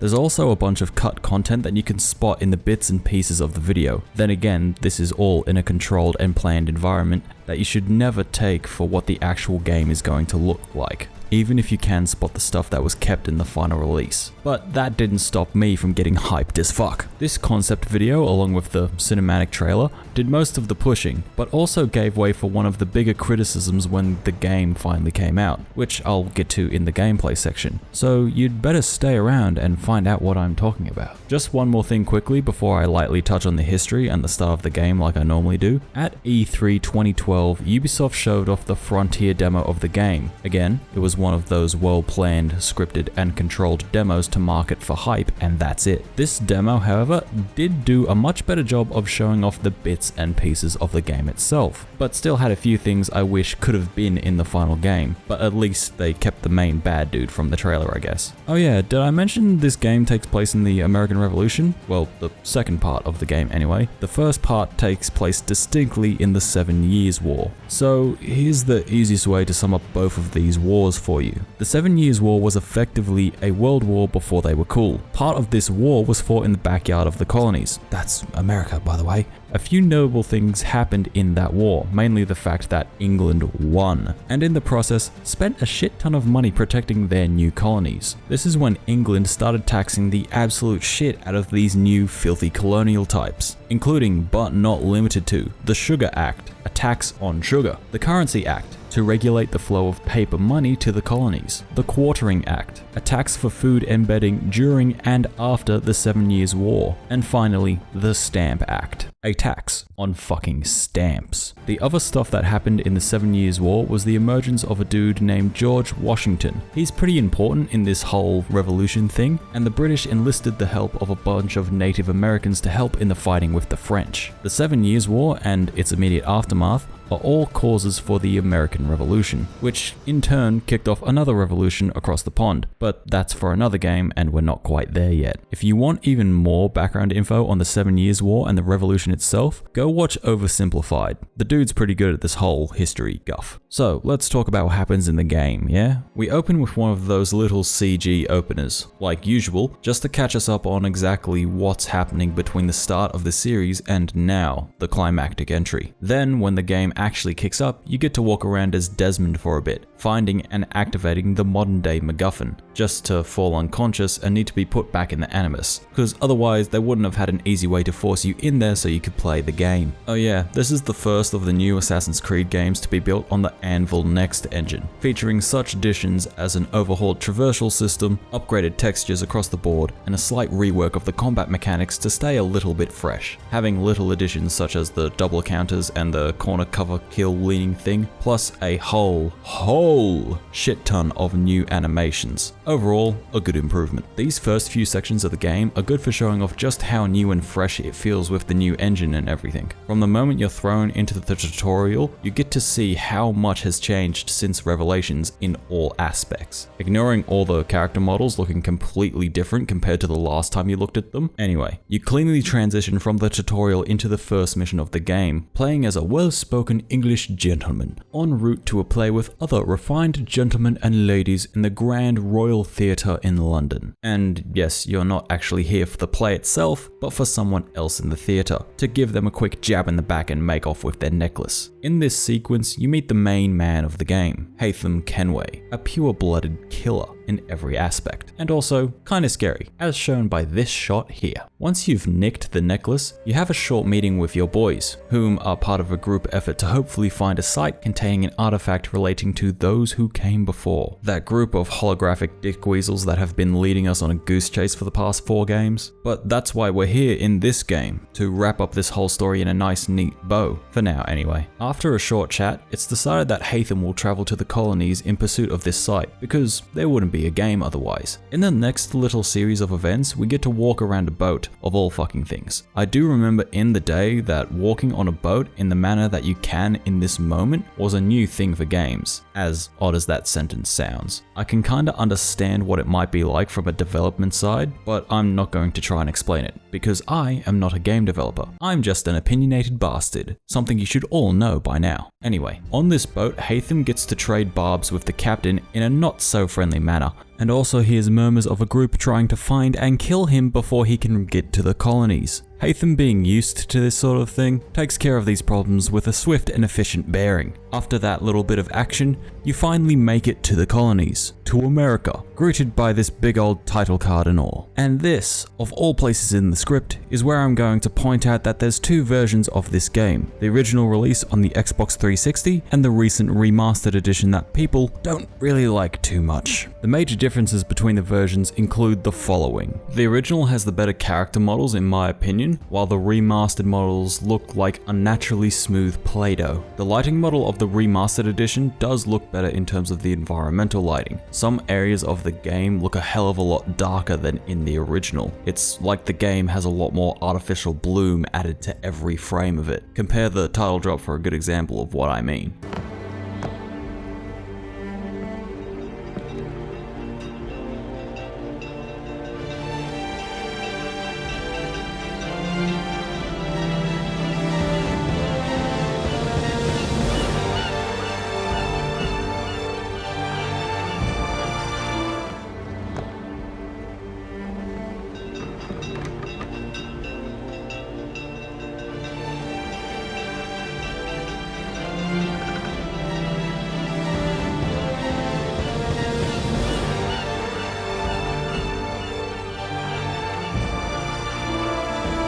Probably the most noteworthy part of the remaster is the vastly better performance it gains from running on modern hardware. Some of you might say that this isn't a fair criticism, and I would say, this isn't your video, is it? Although on that point of performance, I don't know if there's something faking out my eyes or if there's just something to do with the game. It seems like there's a bit of a stutter when you turn the camera too quickly. Probably just me. Aside from that, and the remastered version coming with all of the solo DLC and the HD version of Assassin's Creed Liberation, which I'm not going to cover, these 2 versions are effectively identical, and unless mentioned otherwise, I'll be talking about the original 360 version of the game, because that's the version I first played, and the version that chronologically came out first, because the whole point of this video is that I'm covering the games in order. So yeah, anyway, you arrive in Boston with Haytham, greeted by an enthusiastic young lad named Charles Lee. You're going to hear his name about 18 times more before this game is done, and while that doesn't sound like a lot, trust me, it is. The game does a half-decent job of flexing its new engine muscles, but even in the remastered version, there's still a few seams showing through its pretty facade. Once you head into a store to buy some equipment and bump into someone who's apparently important on the way, you follow Charles to the tavern where the rest of your little expedition crew is gathering. It's at this point that you have a little bit of freedom to run around the game and explore Boston itself, while the missions of gathering the members and resources to find the precursor site serve service tutorials for the slightly retooled mechanics of the game. One addition I'll bring up now instead of in the gameplay section is the environmental blending when eavesdropping. Haytham will, rather naturally, use context-based animations when you move to the specific spot. For example, leaning against a wall between two men, around the corner from your target, the classic on the bench stance. Once the crew has been gathered, the game thrusts you into the largest area of the game, and probably the most painful to navigate in the winter, the American frontier.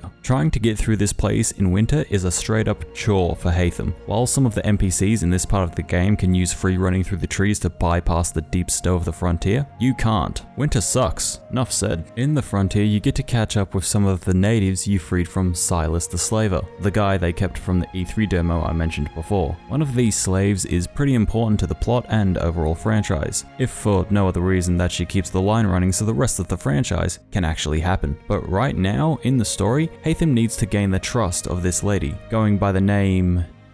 Yep, I'm not even going to touch that one, we'll just call her Zio. In the process of gaining her trust, Haytham gets to hunt down Edward the Bulldog Braddock, and you even see a young George Washington, which is the only thing that tipped me off that this part of the game wasn't actually during the Revolution, but a little bit before it. And that was the first tip-off, that this whole opening section of the game isn't what it seems. Because you were playing as a Templar this entire time. That's right, your boy Haytham isn't even an assassin, he's a bloody Templar who happens to have a pair of hidden blades. This complete twist wasn't really given away at all until this last scene in the tavern before we have a bit of a time jump. Given that this was meant to be the climactic AC game for the series, a twist like this didn't feel out of place. If I had 4 games worth of build up for the final entry, I'd probably want to throw a curveball like this at the player partway through the game, just not at the very start. Oh yeah, Haytham and Zio banged and now you get to play as their Hellspawn. This is where the game actually begins, and it begins with even more fucking tutorials of course. The game itself, as you probably know Assassin's Creed, one of those big open world types filled with side activities to whittle down alongside the main missions,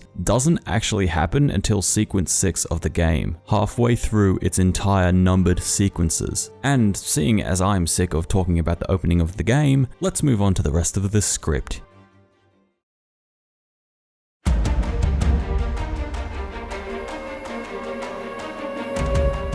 The gameplay, given that we're on a new engine now, has a few changes to run through. Free running has been simplified, now only needing one button and a direction to make stuff happen. The combat now features double counters, with each category of weapon having more than a few unique animations for this new move, but you still do need to wrestle with the odd thought of, why are they only attacking one at a time? Thankfully, the enemy combat AI overall is a bit more aggressive than the last few games, so that kinda eases the problem a bit. Oh, and by the way, there's a ship you get to captain. It's definitely the best addition to the series as a whole, and in my not so humble opinion, it's the funnest part of this entire game. The ship-based parts of the game itself are fairly simple. Shoot the enemy dude with your big guns. But then you've got to take into account that there's a rogue wave coming at you, if you can't just take out the enemy ship with the swivel guns, if that man of war is really about to light you the fuck up. There's also a bunch of naval missions that help clear up the trade routes you can use to earn fat stacks and buy all that good shit gear later in the game. Plus, there's a few Templar side missions related to your ship and a dickish captain who thinks he's all that. Touching back on that trading aspect of the game, that's a whole new thing by the way. There's a really easy way to break the value of that mechanic. At the homestead, where you start at from almost every sequence, there's a whole lot of beavers running around the place. It just so happens that beavers, in the economy of the American Revolution, fetch for a really high price. So sending a few pelts around the place from both land and sea can net you a tidy profit. Probably the second biggest change to the gameplay, aside from your ship, is the inclusion of guns. The hand cannon in AC2 doesn't count, fuck off. Considering this, in the middle of a fight, the enemies can go ahead and try to shoot you. Never mind that the animation itself has a shit ton of telegraphing to it. Considering not too many people like being shot at, you can take a human shield and let them be shot instead, cause fuck the British, am I right? The biggest trade-off with the guns is the fact that these are the classic one and done guns of yesteryear. The most shots you can fire before you have to reload everything is 4, but that's an easy fix when you can just keep disarming the enemies and using their guns instead. The Brotherhood mechanic has also had a slight retooling, as you need to do a few independent liberation missions before you can recruit the people in question as your fellow assassins. While the main missions basically hand one to you over the course of the story, the rest you need to work on your own to get. With each of these recruits, you unlock new abilities that are completely fucking useless, but at least you can use them as slave labor to earn stuff for you on their own little missions, which can be used to upgrade your own equipment instead of the equipment of the people actually trying to hunt down those resources. There's also a few new weapons to toy around with as you play through the game as well, including, but in no way limited to, your trusty bow, which serves as a very good panic button when you're about to be discovered in a stealth segment. The rope darts, which I'm sure were designed for stealth use, but are really only useful for that cool hanging attack that you could do with them, and also some pretty cool counter kills as well. There's 3 normal categories of weapons that you can use in combat and have in your equipment slots throughout the game: heavy, mids, and light weapons. Light weapons are restricted to stuff like knives and the various tomahawks throughout the game. Think high speed, high combo weapons. The mids are pretty much exclusively swords, striking the classic middle ground between speed, combo, and overall damage. Then of course you have the heavies, hard hitting, really slow clubs and axes. For the record, I think the Mohawk styled clubs are fucking lit. Holy fuck, I think my inner millennial just slipped out. In the aspect of the numerous little side things you can do, there's a few brawler challenges to complete before the end of the game, which is just fighting different NPCs with a twist here or there. For example, one opponent will swap out with a doppelganger when you start knocking her health down a little. Another can only be damaged with environmental counters. Every other attack won't do shit to him. There's also a fair bit of time period appropriate board games that you can play if murdering your fellow man starts to feel a bit tasteless. But I hope you know how to play cowboy checkers anyway, because there's a point in the story where you'll be made a fool of if you don't know what the fuck you're doing. Aside from all that, the core loop of the game still applies in terms of how it wants to deliver its story. You'll have a mission to introduce the big bad you're hunting for that sequence, then a few missions of trying to track down some information on them and to corner the bastards, and then a final mission where you get to shank them and move on to the next sequence of the game. The game pulls you out of the Animus every few sequences to play as Desmond to hunt down some power supply battery things. Because I guess Ubisoft figured if they don't give you a reason to play as Desmond, most players probably are going to avoid that part of the game altogether. They would have been right. Overall, for the gameplay, there's a fair bit that's been changed from the last game, but that's to be expected considering we've jumped skeletal frameworks to build the game around. There's a whole lot of game for you to sink your teeth into, but thankfully, you don't need to do that much to progress the main story. The extra side bits should only be pursued out of your own interest or want. Don't let the game make you think that anything other than the homestead and naval missions are worth any of your time at all. As far as formula, the game doesn't deliver any real curveballs, just mechanics that are used to spice up the odd mission here or there and are never seen again. The set pieces are pretty okay though, even if you can't bum rush all those reds at Bunker Hill like in the trailer. Speaking on the Desmond parts of the game, they could have been scrubbed, but Ubisoft just wanted to show off the lore of their franchise that's supposed to be in its closing chapter, and of course, Desmond. I don't know, it doesn't seem like a smart move, honestly. Anyway, I've made a lot of noise so far, so let's talk about the noises from the game instead.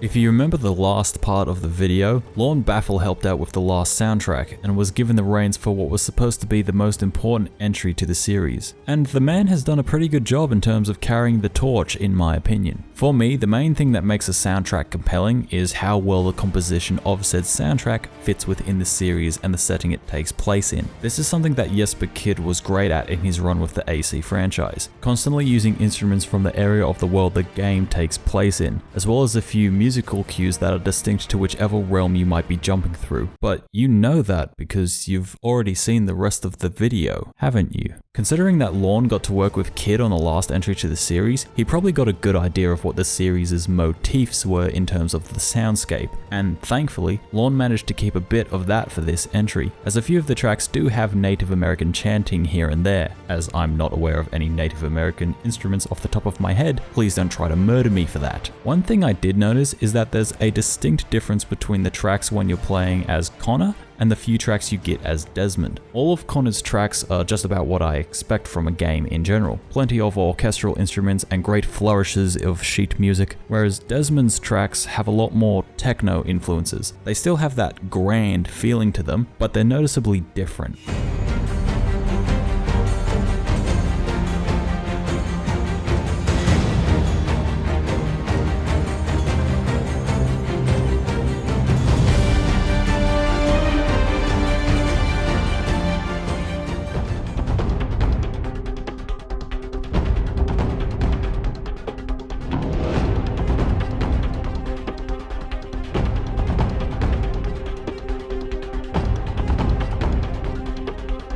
Hopefully that little example gets across what I mean. As far as what I think are the most notable tracks in this game, one of them would undoubtedly, unquestionably, infinitesimally be the track that triggers whenever you enter one of the Boston Brawlers fights.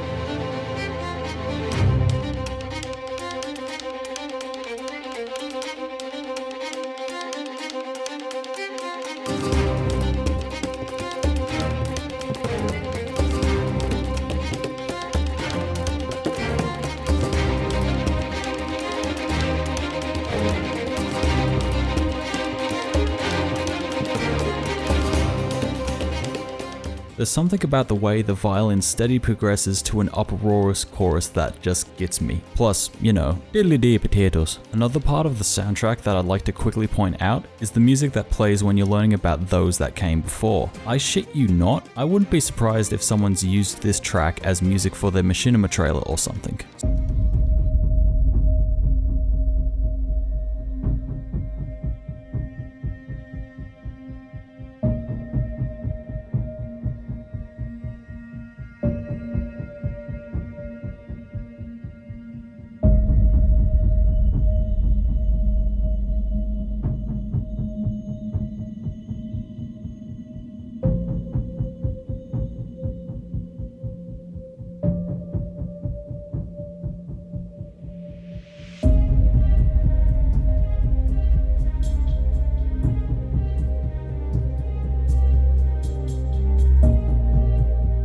So if your question was, did Lorne carry the motifs of Jesper's work into the latest entry? I'd say yes. He's given a distinct feeling of when you're playing the two parts of the game. I'd argue it does fall into a few more cliche orchestral music traps than Jesper did, but that doesn't mean that the man's music is bad. The overall soundtrack is pretty good and does well to support the accompanying moments in terms of mood and feeling. Does it blow my socks off? No. Is it the best soundtrack in my opinion thus far? No, that'd be Brotherhood. Is the soundtrack still worth listening to offhand, and does it add to the moments of the game instead of detracting from them? Definitely. If there was any final words I could leave this segment on, it's that there's just one song that I'm on the fence about. Most songs of any soundtrack, I can tell you whether I liked them or not, but this one makes me question myself. So let's listen to it while we move to the next section of the script.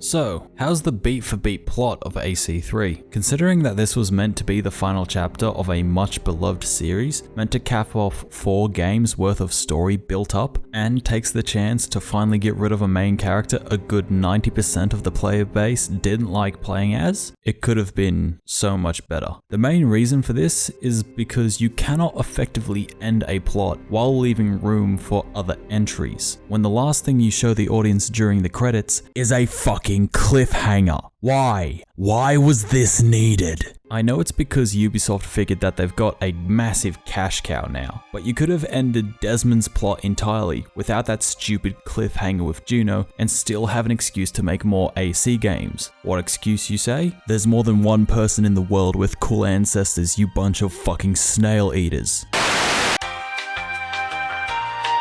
So I don't like the ending too much, considering what it stood for in the series. If this game was somehow separate from everything else in the franchise, it'd be a nice addition, but because it's meant to be the end of the Desmond story, and quite frankly, an end to an era in Assassin's Creed, I expected a resolute and sound ending. Aside from the ending itself though, the rest of the game is definitely tolerable in my eyes. It follows the standard AC mission formula to a T, while showing off arguably the most important part of American history. I say arguably because, you know, civil wars and all that. But as a dude who didn't study the American Revolution or the 7 Years' War at all during school, seeing such an important event take place around you, and at least partly due to your actions throughout the game, is really cool. I'm not saying that this game or any other Assassin's Creed game is good for studying history, but it's great for mapping out its events and getting an idea of what the time period would actually be like, as near as we can guess anyway. The best part of the story, however, is a plot point that comes up in the arse end of the game, when Connor finally meets his father, but instead of beating the absolute crap out of each other then and there, they decide to work together for a little bit. In that time frame, Connor, being the naive little boy he is, gets swayed by his father's views on the whole Assassins versus Templars thing that's been going on for a while now, to the point where he's actually thinking about working with his father to end the war. The big war, not the one you're fighting in the shadows. Then Connor has a bit of a crisis. He knows his father is the enemy, and the world would largely benefit from him and his order being neck stabbed from the face of the planet. But over the course of working with him, Connor slowly starts to realize that working with the Templars is something that the Assassins just can't do. As much as Haytham is Connor's father and he does want to work with him. This all comes to a head when Haytham shows Connor a letter that George Washington was reading, a letter that calls for the culling of his people. Connor is very much displeased with this, because even though his overall goal may be to let the American colonies live free of the yoke of Britain, his foremost and personal goal is to protect his people from all that might bring harm upon them. American, British, or Templar. There is no distinction for Connor. They're all the same. It's him versus them. Too bad that in the same chapter where Washington's betrayal is revealed, Connor has to then fight against his people, even his best friend, whom he's known since childhood, which, having a best friend I've also known since I was a little bastard, was a bit hard to watch and actually rocked me a little. I never claimed to have a heart of stone, but I wouldn't be surprised if you thought as much. And that's that. That's all I've got for you in terms of the narrative of the game, or the notable parts I wrote down anyway. Aside from that first curveball the game throws at you in the opening hours, the only other time the plot was interesting was the dilemma between Connor and Haytham, and that isn't even the main conflict of the game. That honor goes to Connor and Charles Lee, but Charles Lee doesn't even feel like the main antagonist. Sure, he's the dude that killed Connor's mother, but he never feels like a threat. He's very much more bark than bite, although the final scene between him and Connor does make me grin with satisfaction though. If you wanted my final opinion on the narrative of Assassin's Creed 3, it's a failure. There's only a few moments that caught my attention and stood out as a good narrative beat to suit the story. Most of the story, however, is boring, and there's no other way for me to put it honestly. AC3 doesn't feel like the conclusion of the opening story to the series. It feels like a play test for the new engine that the next games will be built on, and we know there's going to be more games, because they fucking tease it at the end of this game. So yeah, I don't like the narrative in this one, because it stands for the type of narrative that I just don't like. A never-ending story. Robbing a narrative of its conclusion is like keeping someone on edge for 5 years and not giving them a finishing touch-up. After that, no one's gonna feel satisfied.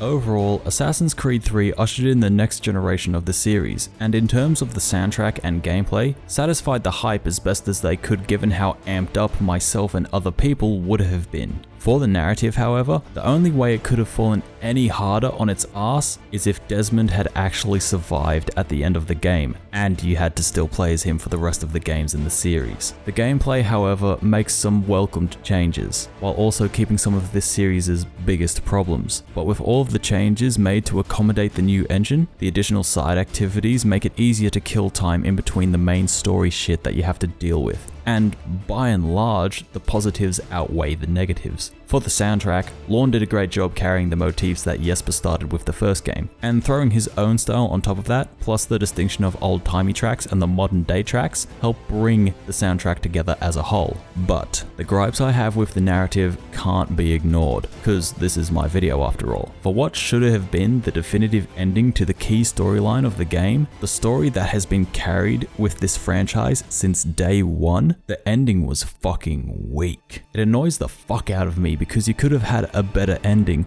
while still having that wiggle room to create more games using the same name. Because that plot point of Abstergo hunting down artifacts, that never really ended. It was just kinda swept to the side. Or you could have hit it from the other angle and played as a Templar agent who volunteered for training in the Animus to hunt down assassins in the modern day. I despise the narrative of Assassin's Creed 3, but thankfully the soundtrack and raw gameplay that you can throw yourself into are good enough to distract you from the narrative up until the end credits, when you realize that this isn't going to be our last dance with the series. But in the grander scheme of the franchise, all the way from the beginning to now, it's a suitable ending for the game. It ties up the main plot thread that was running dry and needed to be dealt with, while leaving the series a bit of room to try and expand and do something different with its unique story crutch, traveling back in time through ancestral memories, and what a journey that's about to take us on. But for the moment, we can rest a bit, now that our journey with Desmond has come full circle. Let's put this series to bed for a moment, before we have to set sail again.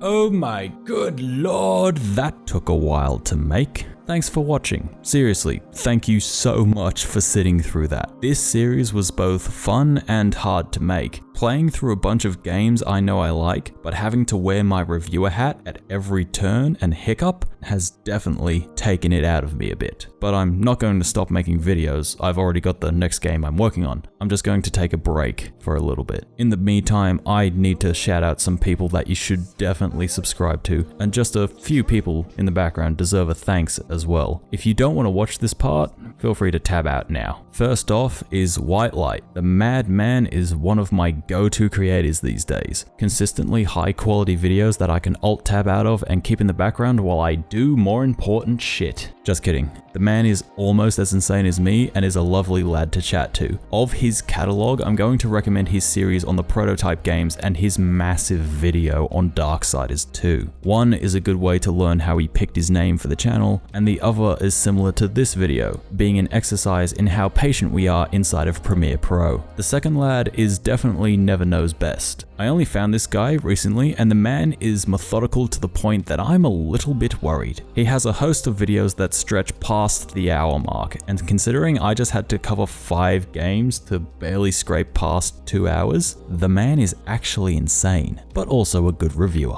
Finally, the last creator I simply must shout out is none other than Luke Stevens, as the man is also a fan of the Assassin's Creed franchise and has his own very well written and extensive series to mow your way through on the franchise. Okay, that's the recommendations out of the way, time for the thank yous. My BFF RTID homie, Callum, for being a legend and quitting his job before I ever got the chance to, who's now pursuing the shit that he actually wants to do. Keep it up, bro, you got this. My boy Alex at work, constantly being an absolute bro and making retail a bit more tolerable, as well as making fucking dope music for me to listen to drown out the voices, and also get a tattoo of. The ever lovely people in the library Discord showing me endless amounts of support at every turn, even though I'm basically a ghost in the Discord chat itself. Your shekels are well appreciated. I suppose I should also thank you. Yes, you, human watching this video. Thank you for taking the time and watching, or just listening,